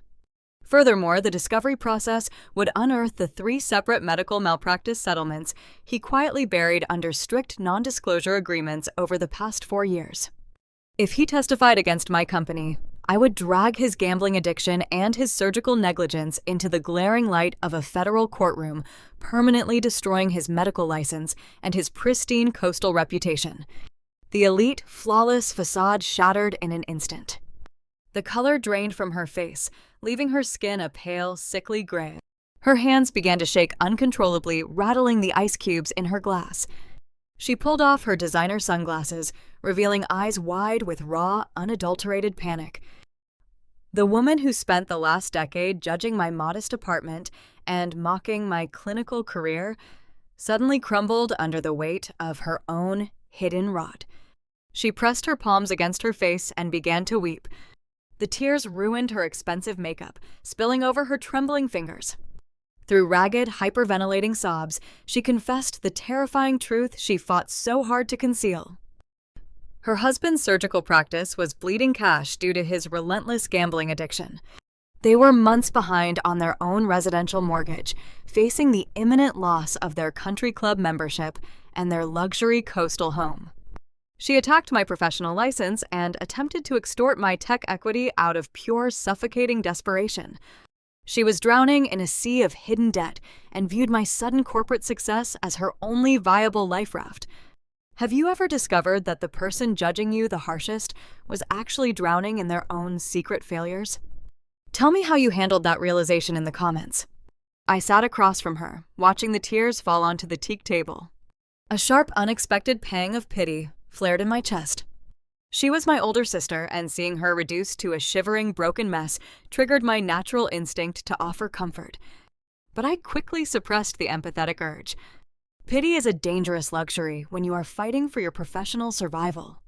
She was crying because she got caught, not because she felt remorse for trying to destroy my life. If I offered her a lifeline, she would simply use it to pull me underwater alongside her. I refused to let her tears derail my momentum. I did not offer a comforting word or reach across the table to hold her shaking hand. I delivered my final ultimatum with cold, clinical precision. I instructed her to contact her attorney immediately and withdraw the anonymous complaints submitted to the Delaware Board of Mental Health and Chemical Dependency Professionals. I demanded a formal written retraction by the time the sun rose the following morning. I told her the fabricated whistleblower affidavit needed to be physically destroyed, and her husband was to remain permanently silent regarding my software platform. If those conditions were not met by dawn, I promised to file the subpoenas and end his medical career before the weekend concluded. I stood up from the patio table, leaving her weeping into her hands, surrounded by the shattered ruins of her pristine illusion. With the secondary threat neutralized, I was finally ready to aim my crosshairs directly at my father. I walked away from the teak patio table, leaving my older sister to navigate the ruins of her shattered elite facade. By dawn the following morning, my corporate attorney received formal written notification from the state licensing authorities. The anonymous ethical complaints submitted to the Delaware Board of Mental Health and Chemical Dependency Professionals were officially withdrawn. The corresponding threat of a fabricated whistleblower affidavit evaporated into the salty coastal air. My clinical license remained secure, and the impending independent federal data audit could proceed without the dark cloud of false medical testimony hanging over my software architecture. Neutralizing Sarah required ruthless precision, but removing her from the battlefield afforded me a critical advantage. With the secondary flank of my life fully protected, I turned my undivided attention toward the primary architect of my misery. It was time to dismantle my father, utilizing the very legal apparatus he weaponized against me. The subsequent evening, Thomas held court at the main bar of the Rehoboth Beach Country Club. The venue served as an exclusive sanctuary for the aging local elite, featuring dark polished oak paneling, heavy brass fixtures, and expansive panoramic windows overlooking the manicured 18th green. The atmosphere hummed with the quiet rustle of old money and the clinking of heavy crystal. My father stood near the center of the room, surrounded by a captive audience of rival commercial property developers, regional bank managers, and local Sussex County politicians. He wore a sharp-tailored charcoal suit, projecting the commanding aura of an invincible titan. He ordered continuous rounds of expensive imported scotch for the group swiping a high-interest credit card to cover the exorbitant mounting tab. He drank with the desperate thirst of a man pretending his glass was not already empty. The dramatic irony of the scene was palpable, carrying a dark, satisfying weight. Thomas raised his glass and loudly boasted about my digital telehealth platform to anyone willing to listen. The man who mocked my career at the Thanksgiving table now claimed full, unadulterated credit for my billion-dollar software valuation. He told his peers that he taught his youngest daughter everything she knew about corporate finance and structural equity. He spun a lavish fictional narrative detailing how his early seed capital and brilliant paternal guidance birthed the entire technology enterprise.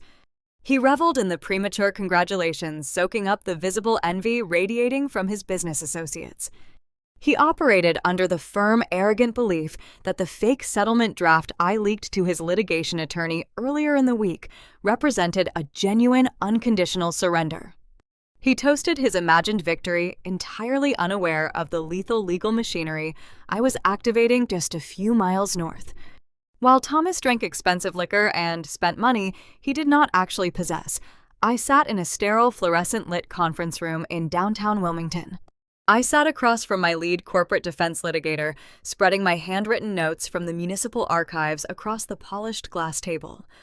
The Delaware Court of Chancery operates on a distinct set of rigid procedural rules designed to expose the bedrock truth of any complex corporate conflict. During the initial discovery phase of a lawsuit, defense attorneys are granted broad sweeping authority. We possess the legal right to demand any categories of documents that speak directly to the credibility, the operational history, and the financial standing of the plaintiff. A plaintiff cannot drag a defendant into equity court without opening their own financial history to intense forensic scrutiny. My father initiated the injunction, claiming he provided $10,000 in seed capital, making him a primary equity partner in my digital empire. I instructed my lead litigator to use that exact arrogant claim as the fulcrum for our counterattack. We brilliantly tied his demand for my tech equity directly to his own current fiscal stability.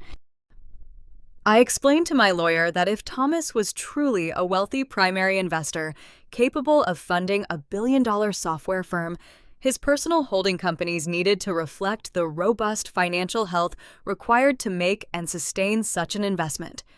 We argued that evaluating his true net worth was essential to verifying his status as a legitimate corporate partner. I directed my legal team to draft sweeping, ironclad subpoenas targeting the very heart of his Sussex County real estate operation. My attorney typed furiously, capturing the specific parameters of my strategy. We filed official discovery demands for the complete financial ledgers, the unredacted tax returns, and the internal banking records for every single corporate entity Thomas owned. The subpoenas specifically named Osprey Holdings, Heron Commercial Properties, and Sandpiper Leasing. I did not ask for vague summaries.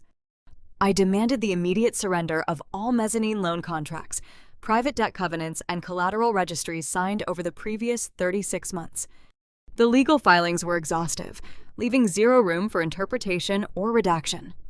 We delivered a direct strike to the hidden underbelly of his empire, unearthing the specific paper trail I discovered in the municipal archives. It was an intellectual reversal executed with cold, clinical precision.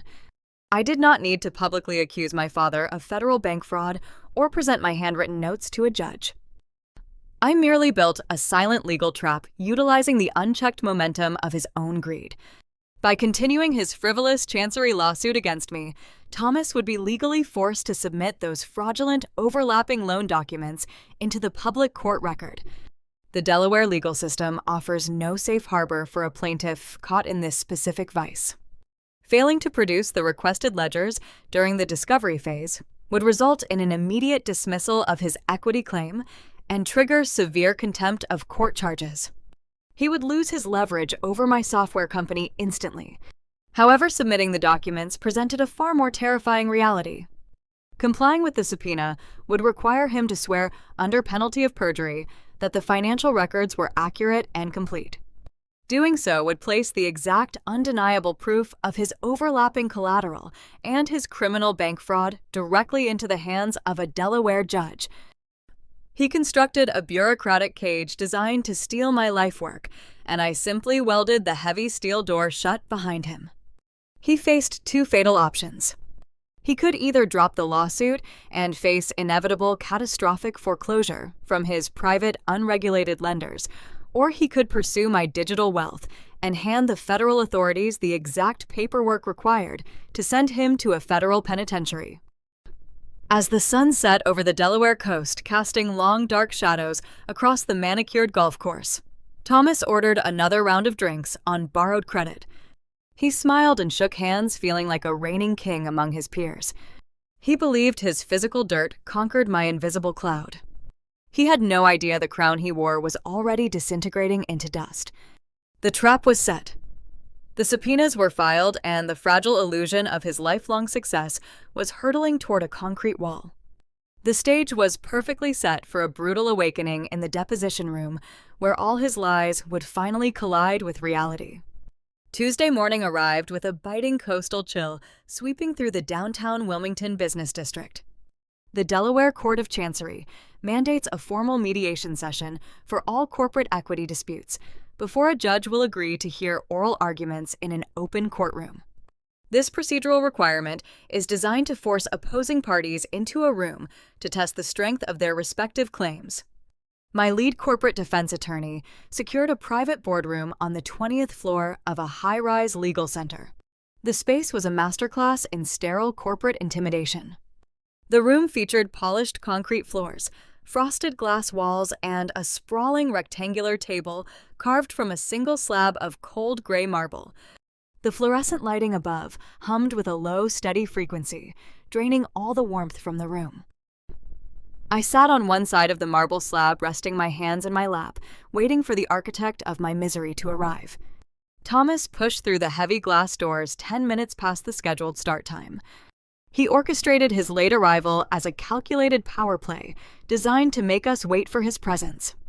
He walked into the boardroom wearing a tailored navy suit, a crisp white shirt, and a silk tie perfectly knotted at his throat. He carried himself with the heavy, arrogant posture of a reigning monarch stepping onto a conquered battlefield. The memory of his triumphant weekend toasts at the country club still lingered in his rigid shoulders and his self-satisfied smirk. He truly believed he possessed the upper hand. He assumed I spent the weekend weeping in my apartment, terrified by the prospect of the federal data audit and the ruined medical license. He viewed the upcoming mediation as a mere formality, expecting to spend 10 minutes collecting my signature on the fake settlement draft before driving back to the coast a victorious titan. His premier litigation attorney walked in right behind him. The lawyer mirrored my father's predatory confidence. He carried a sleek leather briefcase, placing it gently onto the marble table before taking his seat. He unbuttoned his suit jacket and opened a slim silver laptop, projecting the polished demeanor of a man who rarely lost a negotiation.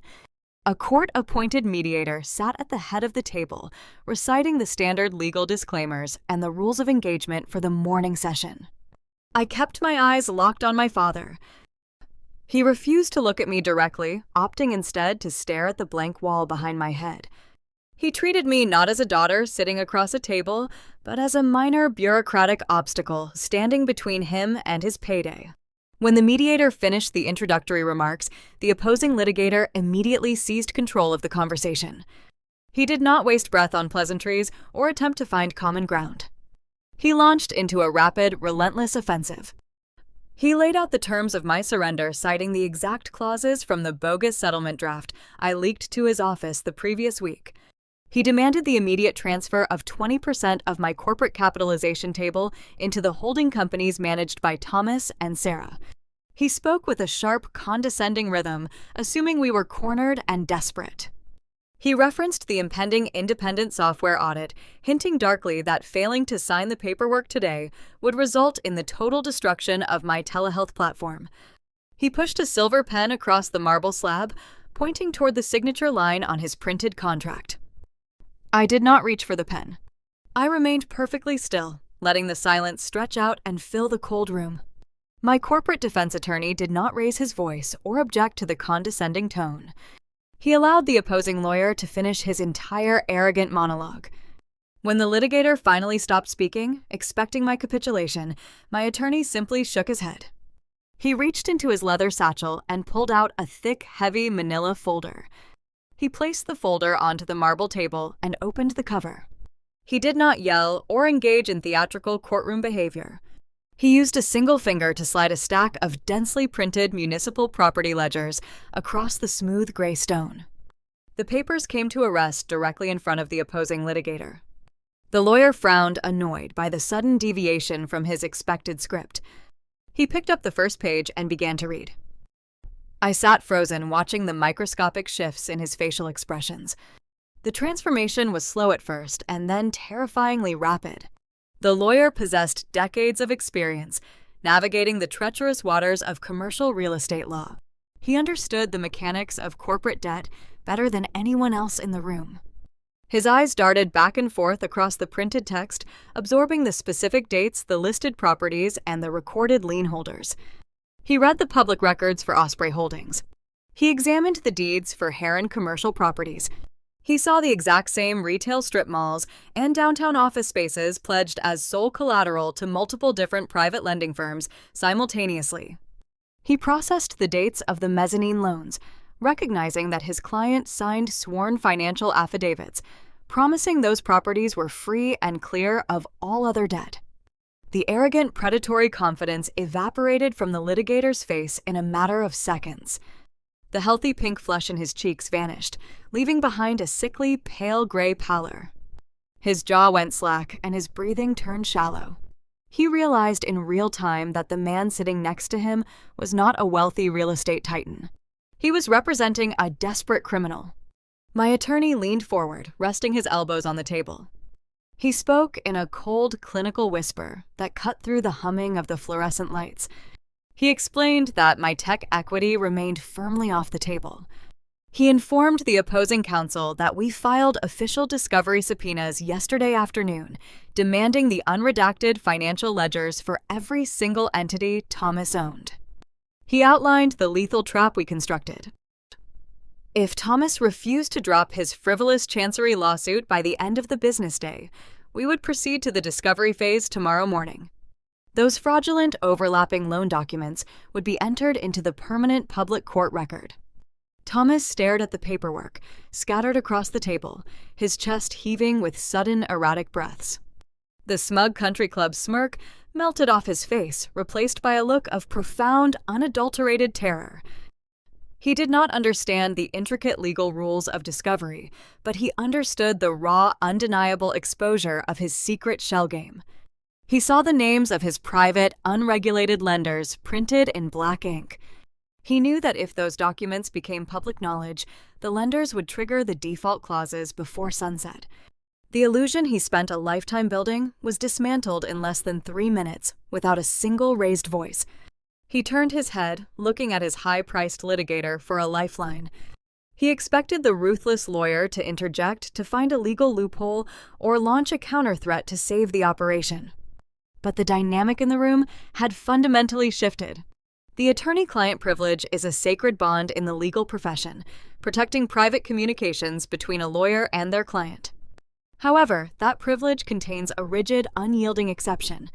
An attorney cannot suborn perjury, and they cannot participate in the ongoing commission of a crime. By using his lawyer to file a lawsuit designed to extort funds to cover up federal bank fraud, Thomas crossed a fatal, ethical line. The litigator did not offer a defense. He did not speak a single word to my father. He looked at the forged $10,000 check he filed with the initial injunction, and then looked at the fraudulent property liens. He realized Thomas lied to him from the very beginning, turning his prestigious law firm into an unwitting accessory to a federal felony. The lawyer possessed a sterling reputation and a lucrative career. He was not going to risk disbarment or a prison sentence to protect a sinking real estate fraudster. The litigator gathered the papers and shoved them back across the marble table as if the documents were physically burning his skin. He closed his silver laptop with a sharp, definitive snap. He picked up his leather briefcase and clicked the brass latches shut. The sound echoed like a gunshot in the silent boardroom. He stood up from his chair, buttoning his suit jacket. He looked directly at the court-appointed mediator and formally announced his immediate withdrawal as the legal counsel of record for the plaintiff. He cited irreconcilable ethical conflicts prohibiting his continued representation. Thomas reached out his hand, trembling, grasping at the sleeve of his lawyer's suit jacket. He begged the man to sit back down, stammering about paying a higher retainer fee. The lawyer ignored the plea, pulling his arm away with visible disgust. He turned his back on my father and walked out of the glass-walled boardroom, letting the heavy door swing shut behind him. The click of the door latch sealed the tomb. The agony of the ensuing silence was drawn out perfectly. Thomas sat isolated at the long marble table, stripped of his legal armor and his arrogant facade. He stared at the empty chair beside him, watching his high-priced leverage evaporate into thin air. The terrifying reality of his situation crashed down upon him. He was alone in a premier corporate court, facing an opponent holding the exact evidence required to destroy his freedom. He looked across the cold stone table, meeting my gaze. I did not blink. I sat perfectly still watching the final remnants of his lifelong pride crumble into dust, preparing to dictate the brutal terms of his surrender. The click of the door latch echoed in the sterile boardroom. The court-appointed mediator cleared his throat, gathering his legal pads and stepping away from the table. He recognized the mediation was effectively over and quietly excused himself from the room, leaving me entirely alone with my father. For the first time in my 30 years of life, the suffocating gravity that always surrounded Thomas vanished. The heavy, arrogant armor he wore since I was a child shattered into microscopic fragments across the polished marble table. He did not yell or pound his fists against the stone. The fight drained out of him, leaving behind a hollow, fragile shell. He slumped forward in his expensive leather chair. His broad shoulders caved inward, making his tailored navy suit appear suddenly oversized and ridiculous, like a child wearing borrowed clothes. He raised his calloused hands, burying his face in his palms. The fluorescent lights hummed above us, casting harsh shadows over his thinning gray hair. The room fell quiet, save for the ragged, wet sound of an aging man weeping. It was a jarring, unnatural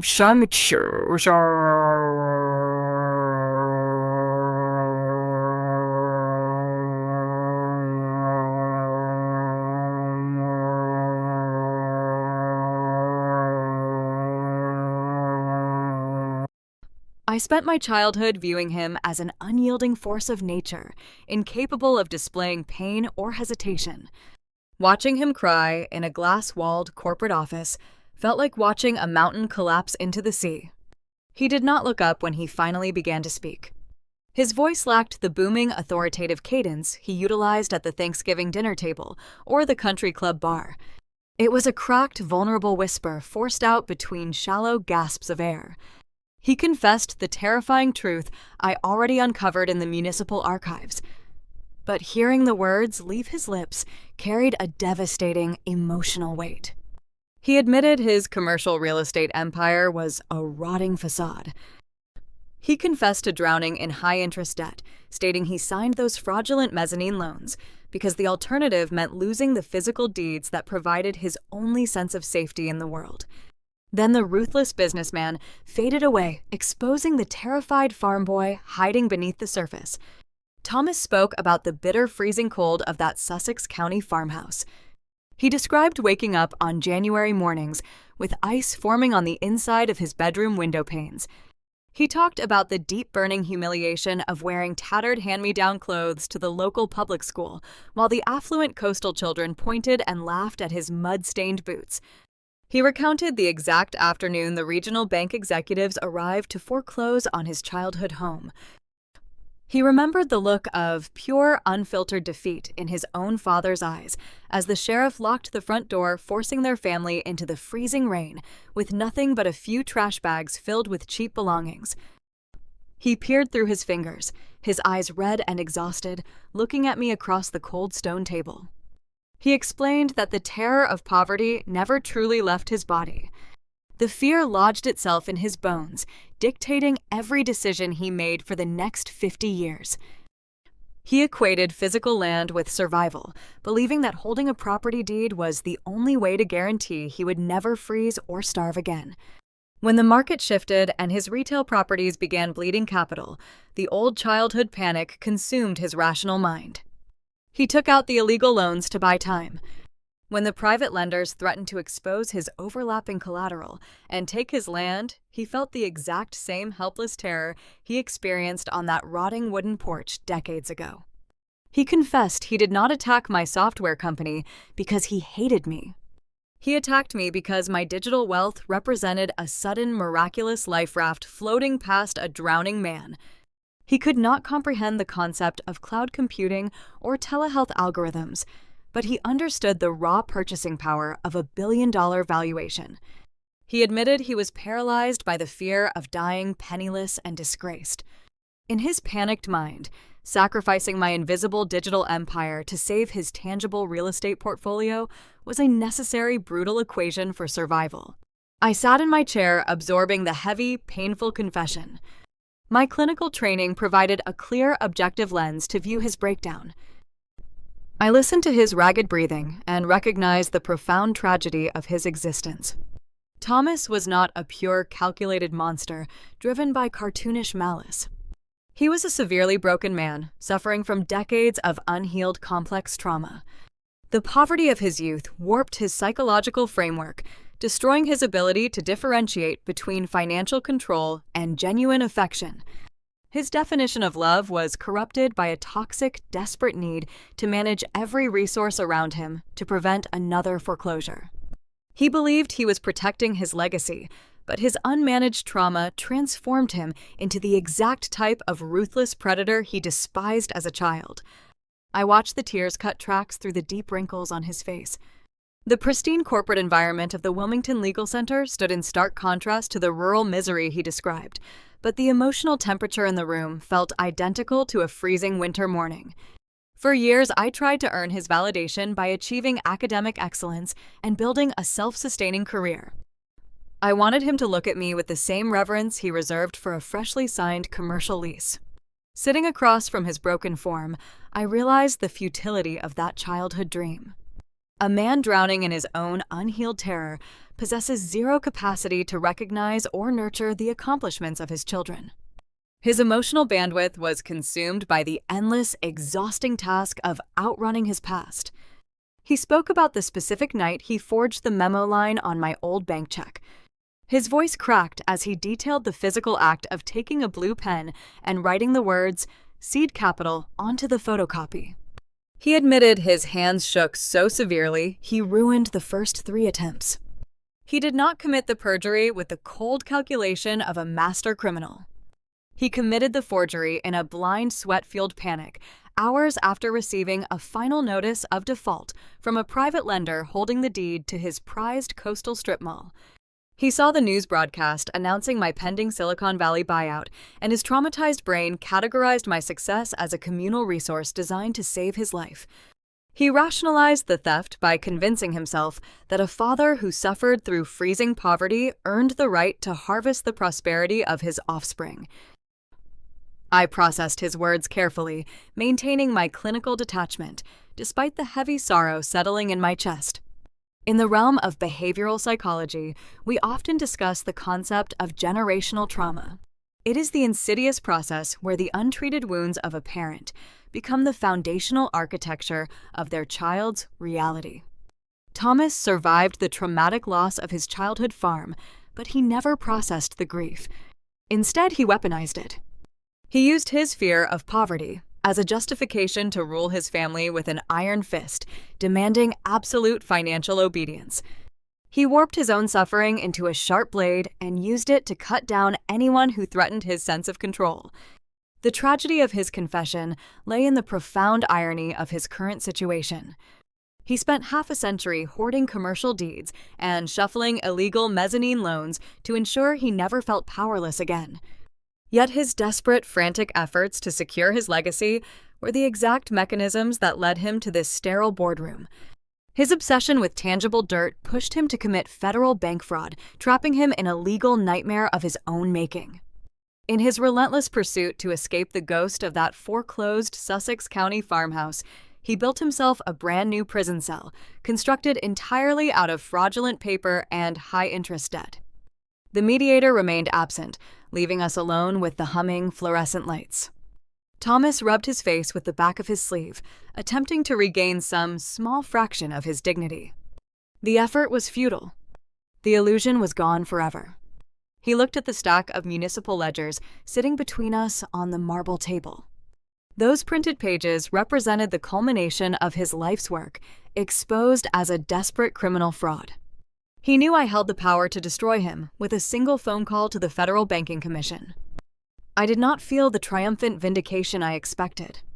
Hollywood conditions us to anticipate a surge of righteous joy when the villain is finally brought to justice. Reality offers a much bleaker emotional landscape. I only felt a deep, exhausting pity for the broken, terrified man sitting across from me.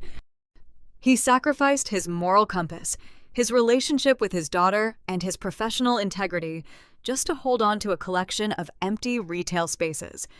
But pity does not negate accountability. I refused to let his tears manipulate my survival instincts. I was ready to close the trap and end the war on my own terms. I sat across from my broken father, absorbing the heavy weight of his emotional confession. The sterile fluorescent lights of the downtown Wilmington boardroom hummed above us, casting harsh shadows over his trembling shoulders. My clinical training provided a clear framework to process the raw grief pouring out of him.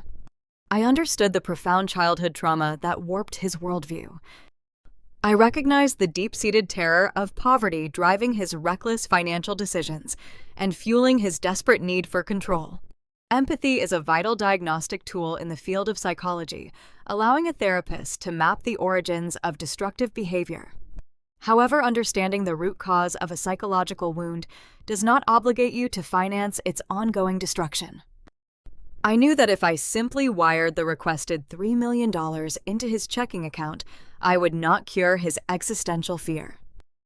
I would only enable his toxic cycle, validating the predatory extortion tactics he utilized against his own family.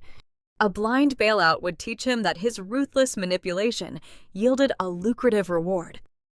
As a healthcare professional, I spent my entire career helping patients establish rigid boundaries against toxic relatives. I refused to ignore my own professional advice. I was not going to play the role of the obedient, frightened daughter surrendering my life work to appease his unhealed demons. I let the quiet air settle in the room, giving his tears a moment to dry before I shifted the dynamic.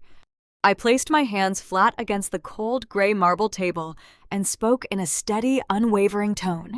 I told him the fake settlement draft his lawyer presented earlier that morning was officially dead. I refused to surrender a single percentage of my technology equity to his holding companies or my sister's trust fund.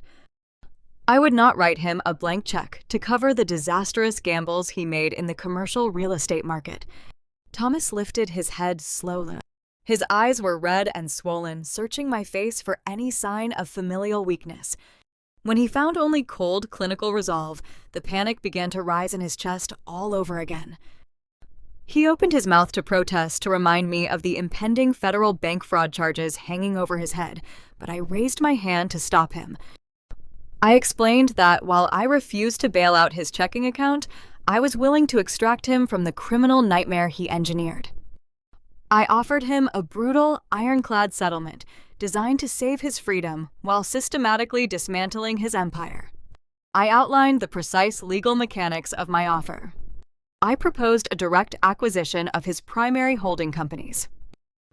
I would legally assume control of Osprey Holdings' Heron Commercial Properties and Sandpiper Leasing. Using the liquid capital secured through my pending Silicon Valley buyout, I would personally pay off the exorbitant mezzanine loans he acquired from the private, unregulated lenders. I would satisfy the debts, clear the overlapping collateral, and erase the fraudulent paper trail before the regional banks ever discovered the deception. This maneuver would permanently eliminate the threat of a federal bank fraud indictment. He would not face a criminal trial. He would not spend a single night sleeping on a steel cot in a federal penitentiary. The relief washing over his weathered face was immediate, but it was painfully short-lived. He assumed this extraction was a gift born out of lingering filial duty. He believed I was saving his real estate portfolio so he could continue managing the properties under a new corporate umbrella. I quickly shattered that comfortable illusion. I reached down to the carpeted floor and opened the brass latches of my leather briefcase. I bypassed the thick stacks of municipal property ledgers and pulled out a single crisp sheet of paper. It was a high-resolution color photocopy of the canceled bank check he submitted to the Delaware Court of Chancery a week prior. It was the exact document he used to secure the preliminary injunction against my software company. I placed the paper face up on the smooth marble slab and used my index finger to slide it slowly across the table. The page glided over the cold stone, stopping mere inches from his folded hands. Thomas stared down at the document. The blue ink of his own handwriting stared back at him. I pointed directly to the forged memo line he added to the 5-year-old paint check. Seed Capital Equity. I leaned forward, keeping my voice perfectly level. I told him I was willing to purchase every single commercial retail space, every downtown office building, and every acre of rural Sussex County land he spent his entire adult life acquiring. I would take full ownership of the tangible dirt he worshipped. And the total purchase price for his entire physical legacy was exactly $10,000. The poetic justice hung heavy in the stagnant air of the boardroom. He weaponized a forged $10,000 investment, trying to steal a 40% stake in my billion-dollar digital enterprise. Now I was using his exact fabricated valuation to legally strip him of everything he owned. I was throwing his fake seed capital back in his face as the literal purchase price for his unconditional surrender. In exchange for this transaction, he was required to sign binding legal documents immediately, withdrawing the Chancery lawsuit with prejudice. He would forfeit all future claims to my technology platform, relinquishing any right to appeal the decision. He would walk away from the table without a single deed to his name. Thomas sat frozen in his leather chair, staring at the photocopy of the check. The brilliant intellectual trap snapped shut around him, leaving zero room for negotiation. He possessed no leverage. His high-priced litigation attorney was gone, having abandoned him to avoid criminal implication. If he refused my offer, my corporate lawyers would file the overlapping loan documents into the public court record the very next morning. The private lenders would trigger the default clauses, and the federal authorities would dismantle his life. If he accepted my offer, he would remain a free man, but he would lose the only thing that ever made him feel powerful. The ultimate nightmare of the freezing Sussex County farm boy was becoming a reality through his own arrogant actions. He spent 50 years hoarding property to avoid losing his land to a bank, only to lose his entire empire to his youngest daughter in a single afternoon. He looked at me, his eyes silently pleading for a compromise, for a sliver of dignity he could carry out of the room. I offered him nothing. I sat in silence, waiting for him to recognize the profound poetry of his own defeat. His breathing grew ragged, echoing off the frosted glass walls. He reached out with a trembling hand, hovering over the forged check. He slowly bypassed the piece of paper and picked up the heavy silver pen left behind by his departed attorney. The metal casing shook between his calloused fingers. I slid the thick stack of settlement transfer documents across the marble table, placing them directly in front of him. The silence in the boardroom was absolute, broken only by the sharp scratching sound of the pen against the heavy legal paper. Thomas signed his name on the first dotted line, transferring the ownership of his prized coastal strip malls. He turned the page and signed his name again, relinquishing the deeds to his downtown retail spaces. He moved through the documents with the slow, mechanical precision of a condemned man. With every stroke of the silver pen, he traded away another piece of his tangible legacy. He surrendered the physical dirt he believed would protect him from the world, choosing the cold reality of freedom over the illusion of power. When he reached the final page, he capped the pen and pushed the stack of papers back across the table, leaving his entire empire behind. The Chancery lawsuit withdrawal motions were filed before the courthouse closed for the evening. The following morning, a judge formally stamped the dismissal order, dissolving the rigid injunction that paralyzed my life work. The unyielding judicial freeze on my capitalization table lifted, restoring my ownership rights over the digital empire I built from nothing. I regained total control of my future without surrendering a single fraction of my corporate equity. Resolving the legal extortion was only the first necessary step toward survival. The independent federal data audit loomed over my operations like a dark, unforgiving storm cloud. For the next 14 days, the team of third-party forensic software engineers occupied my server architecture. They dissected my encrypted telehealth platform, searching for any trace of the ethical breaches my sister fabricated. I granted them unrestricted administrative access, allowing them to scour user access logs, diagnostic algorithms, and patient privacy protocols. I did not interfere or attempt to guide their investigation. I simply maintained the daily operations of my clinical practice, trusting the pristine nature of my code to speak for itself.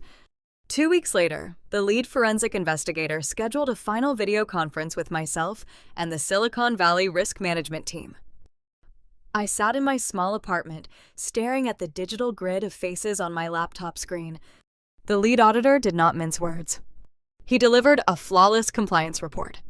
He testified that my software architecture represented a fortress of digital security, far exceeding standard federal requirements. He confirmed that zero unauthorized data collection occurred during the lifespan of the application, proving beyond any reasonable doubt that the retracted anonymous complaints were baseless fabrications. The tension drained from the faces of the venture capital executives. The lead acquiring counsel, who treated me like a radioactive liability just a few weeks prior, suddenly shifted his tone, offering polite congratulations and eager smiles. The audit intended to destroy my credibility ultimately served as the ultimate independent validation of my life work. With the legal injunction dismissed and the compliance audit returning a pristine verdict, the final barriers to the buyout crumbled. The Silicon Valley conglomerate moved with lightning speed, eager to finalize the transaction before any other competitors could place a bid. 48 hours later, I sat in a sleek conference room reviewing the final term sheets. I signed my name across the digital contracts, formally transferring the overarching ownership of my telehealth platform to their corporate umbrella. Later that afternoon, my cell phone chimed with a secure banking notification. I opened the application and stared at a string of numbers that defied standard comprehension. The 10-figure wire transfer cleared into my private accounts, securing my financial independence permanently. I stared at the glowing screen, realizing I would never again need to worry about the cost of rent groceries or the arbitrary approval of a cruel patriarch. The consequences of my survival radiated outward, reshaping the lives of the family members who tried to orchestrate my ruin. My older sister Sarah learned a harsh lesson about the fragility of a lifestyle built on hidden debt and borrowed prestige. The moment she retracted her fraudulent medical board complaints, her leverage vanished, leaving her alone to face the catastrophic reality of her husband's gambling addiction. Without the anticipated influx of my technology wealth to plug the gaping holes in their finances, the facade shattered. Her prominent orthopedic surgeon husband checked himself into an intensive inpatient rehabilitation facility in Pennsylvania to address his severe compulsions. The cost of his specialized treatment, coupled with the crushing weight of his hidden offshore betting ledgers, forced Sarah into a humiliating public retreat. She quietly listed her sprawling Dewey Beach estate for sale, liquidating the pristine coastal property to satisfy angry creditors. She resigned from her elite country club boards and canceled her expensive charity galas, retreating into the shadows of the tight-knit coastal community she once ruled. The women who used to drink sparkling water with her on sunlit patios suddenly stopped returning her phone calls. She traded her designer sunglasses and condescending smirks for the quiet, desperate work of downsizing her life, trying to salvage whatever remained of her fractured marriage. Thomas endured a much different kind of descent. True to my word, I executed the strict terms of our boardroom settlement. I utilized a fraction of my newly acquired wealth to pay off the toxic mezzanine loans, saving him from a federal bank fraud indictment. He did not spend his twilight years sitting in a prison cell, but the extraction cost him his entire tangible legacy. I assumed legal ownership of every commercial holding company, retail strip mall, and rural acre he spent 50 years hoarding. He lost the physical dirt he believed provided his only shield against the world. Furthermore, the settlement did not cover his personal residential debts.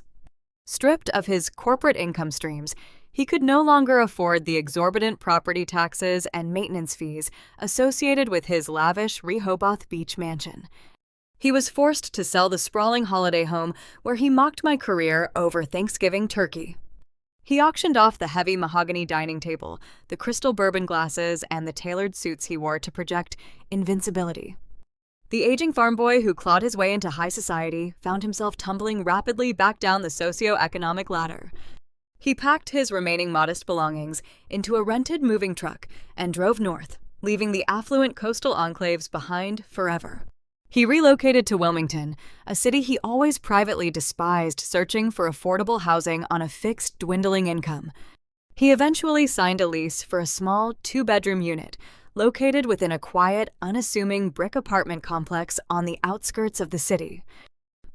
It was a clean, functional space, but it lacked the vaulted ceilings, the panoramic ocean views, and the sheer dominating scale of the empire he lost.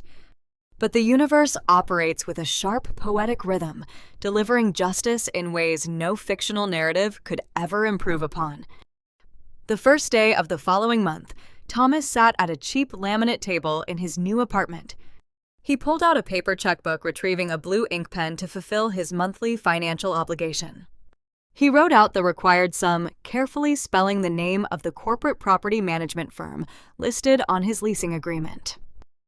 He tore the slip of paper from the booklet, sliding it into a stamped envelope without giving the transaction a second thought.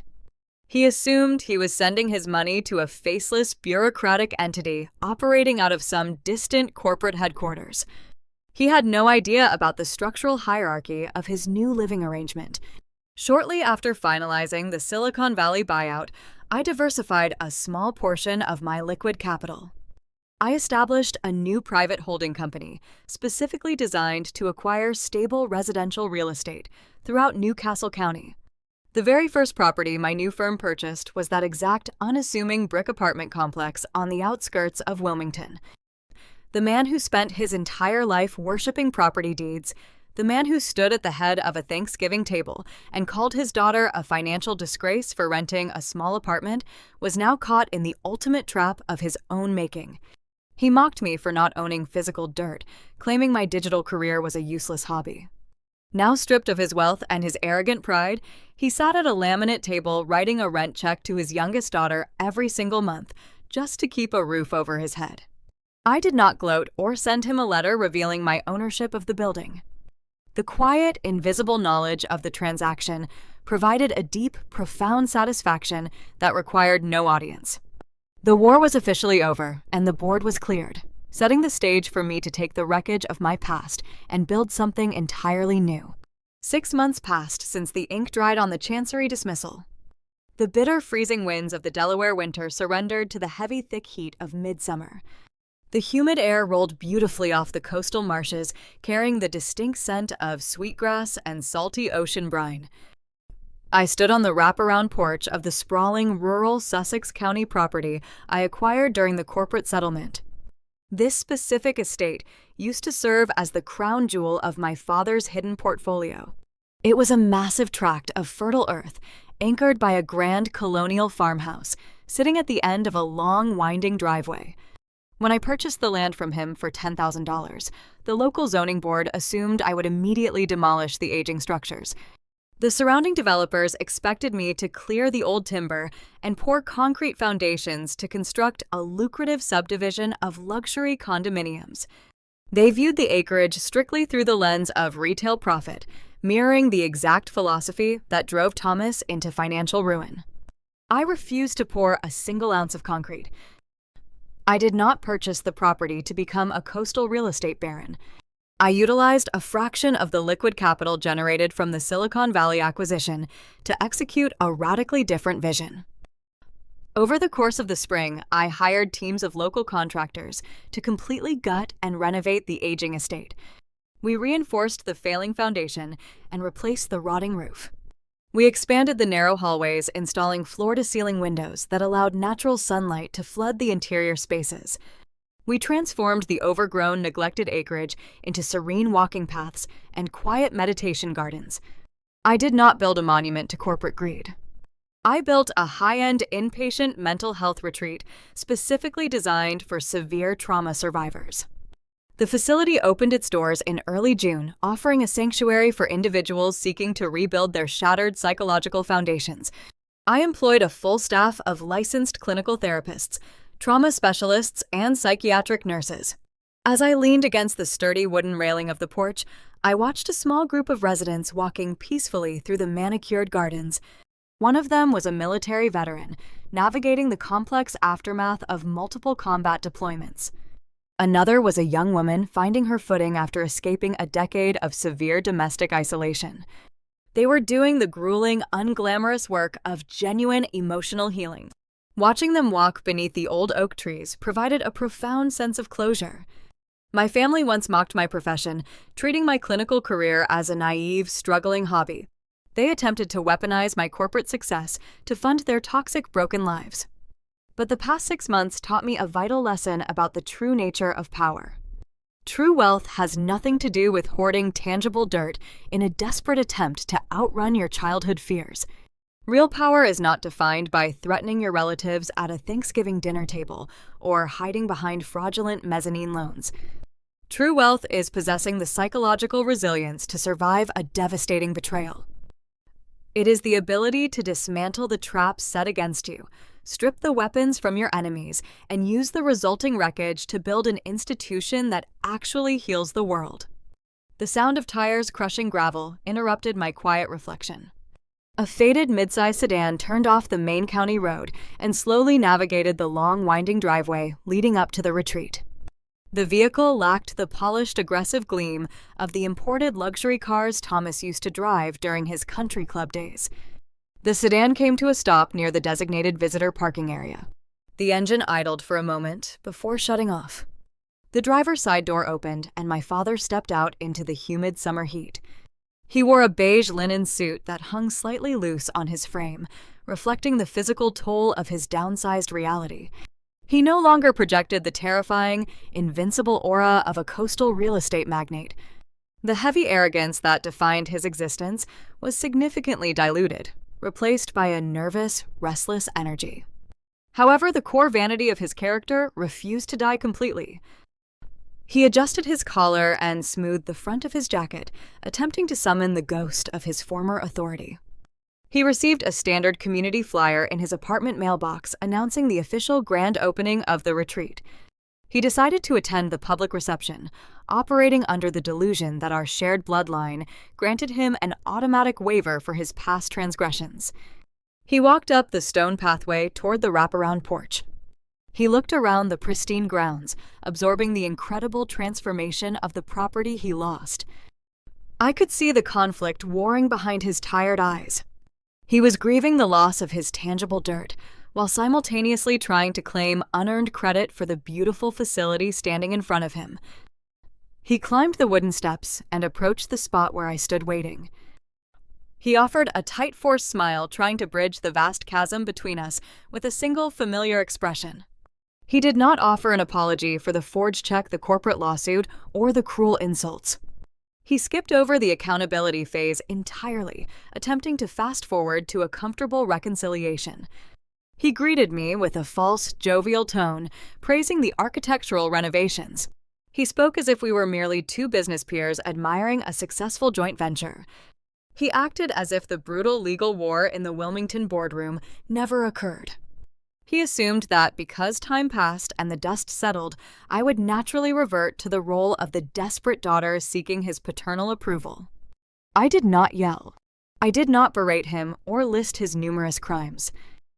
The anger that fueled my survival during the winter was gone, leaving behind a cool, impenetrable calm. I reached into the pocket of my blazer and pulled out a small plastic rectangle attached to a standard breakaway lanyard. I held it out, offering it to him. He looked down at my hand, his forced smile faltering slightly. It was a generic temporary visitor badge printed with bold black letters. It was the exact same credential issued to the local vendors, delivery drivers, and curious neighbors attending the public reception. Thomas took the lanyard, his fingers brushing against the cheap nylon fabric. He looked at the generic badge and then looked back up at my face. The realization that he possessed zero special status began to sink into his posture. He was not a respected patriarch, returning to his conquered territory. He was just another face in the crowd, holding a piece of plastic that restricted his access to the ground floor reception area. He swallowed hard, attempting to push past the humiliation. He pointed toward the heavy oak doors leading into the main clinical wing of the house. He adopted a quiet, pleading tone, asking if I would grant him a private guided tour of the restricted inpatient facilities. He wanted to walk the halls of his former empire, seeking a momentary illusion of his old power. I looked at the man who spent his life running from the trauma of a foreclosed farmhouse. I looked at the man who tried to cure his fear by bankrupting his own child. The psychological circle was finally complete. I gave him a warm, clinical smile. It was the exact same measured, empathetic expression I utilized when establishing rigid, unyielding boundaries with destructive therapy patients. I am sorry, Thomas. I kept my voice quiet and perfectly steady, gesturing gently toward the grand hallway situated behind the reinforced glass. We only allow family past this point. The words landed with the precise, devastating impact of a surgical strike. The phrase stripped away the final lingering shred of his entitlement. By defining my facility as a sanctuary, restricted only to genuine family, I permanently revoked his membership. He recognized the finality of the boundary. He realized that blood does not automatically grant you the title of family when your actions prove you are nothing more than a predator. He stood frozen on the hardwood planks of the porch, clutching the cheap plastic visitor badge against his chest. I did not wait for a response or linger to watch him process the rejection. I turned my back to him and walked toward the entrance of the main hall. I stepped over the threshold, crossing into the safe, clean environment I engineered from the ashes of his greed. I reached out and pulled the heavy oak door shut. The solid brass lock engaged with a loud, resounding click, echoing across the quiet summer afternoon. I walked down the sunlit corridor, leaving him standing entirely alone on the outside of the empire he tried to steal. There is a quiet moment that happens in the dead of night when the house is finally still. You stand in the doorway of your children's bedroom, listening to the soft rhythm of their breathing, and a sudden heavy weight settles squarely on your chest.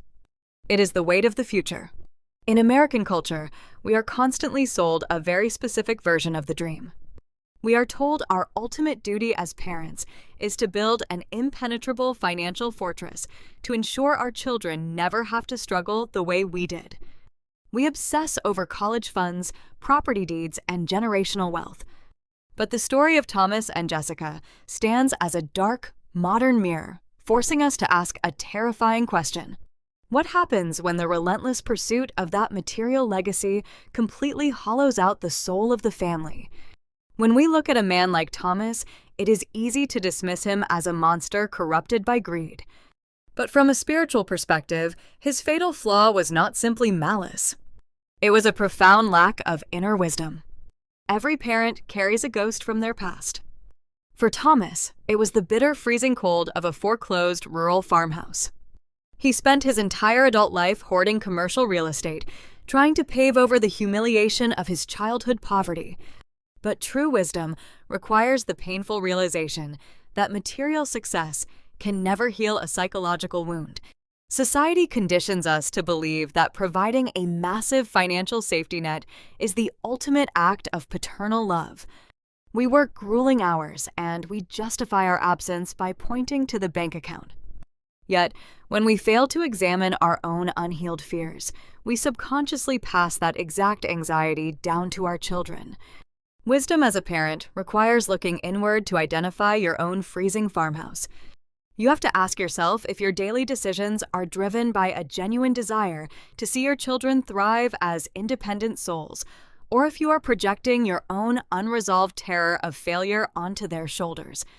Teaching a child how to navigate their emotions, how to sit with discomfort, and how to understand their own mind is infinitely more valuable than teaching them how to acquire physical assets. If you do not heal your trauma, your children will eventually have to recover from you. This brings us to the daily reality of raising a family and the concept of morality. Thomas watched his morality erode because he began to equate human value entirely with financial leverage. He stopped viewing his daughter as a human being to be nurtured and started viewing her as a corporate asset to be managed. His love became completely transactional, tethered to her ability to produce wealth he could control. In a traditional family structure, ethical parenting must be rooted in unconditional support rather than conditional obedience. True morality is not built through grand financial gestures. It is forged in the quiet, intentional moments that happen around the kitchen table. It is found in the consistency of setting clear, fair expectations. When you establish foundational household rules or sit down to review daily study checklists with your children, you are not just assigning chores. You are building the framework of personal responsibility. You are teaching them that honesty and fairness are the actual currencies that matter. You teach them they are safe and that your love does not fluctuate based on their daily output. When parents utilize guilt, shame, or financial leverage to force a child into compliance, they do not build strong character. They breed deep resentment. A child raised in a transactional home will spend their entire adult life desperately trying to buy the affection they should have been given for free. Guiding children through this complex world requires a different definition of strength. We often misunderstand resilience in our culture. We praise the ability to endure suffering silently, to work endlessly, and swallow pain without complaint. But from a spiritual standpoint, true resilience is the courage to break generational chains. Jessica demonstrated profound strength, but it was not the superficial resilience of simply surviving a stressful holiday dinner. Her true willpower materialized when she refused to finance her father's destruction. She chose to dismantle the toxic dynamic entirely, setting an ironclad boundary to protect her own peace. As parents, we must teach our children that resilience sometimes means walking away from the things that harm you, even if those things share your last name. It takes immense willpower to look at a broken family system and declare that the cycle stops with you. We must guide our children to understand that their greatest strength does not lie in seeking revenge. True power is found in transforming adversity into something that heals. Jessica took the wreckage of her father's greed and used it to build a sanctuary for trauma survivors. She turned the source of her pain into a wellspring of healing for her community.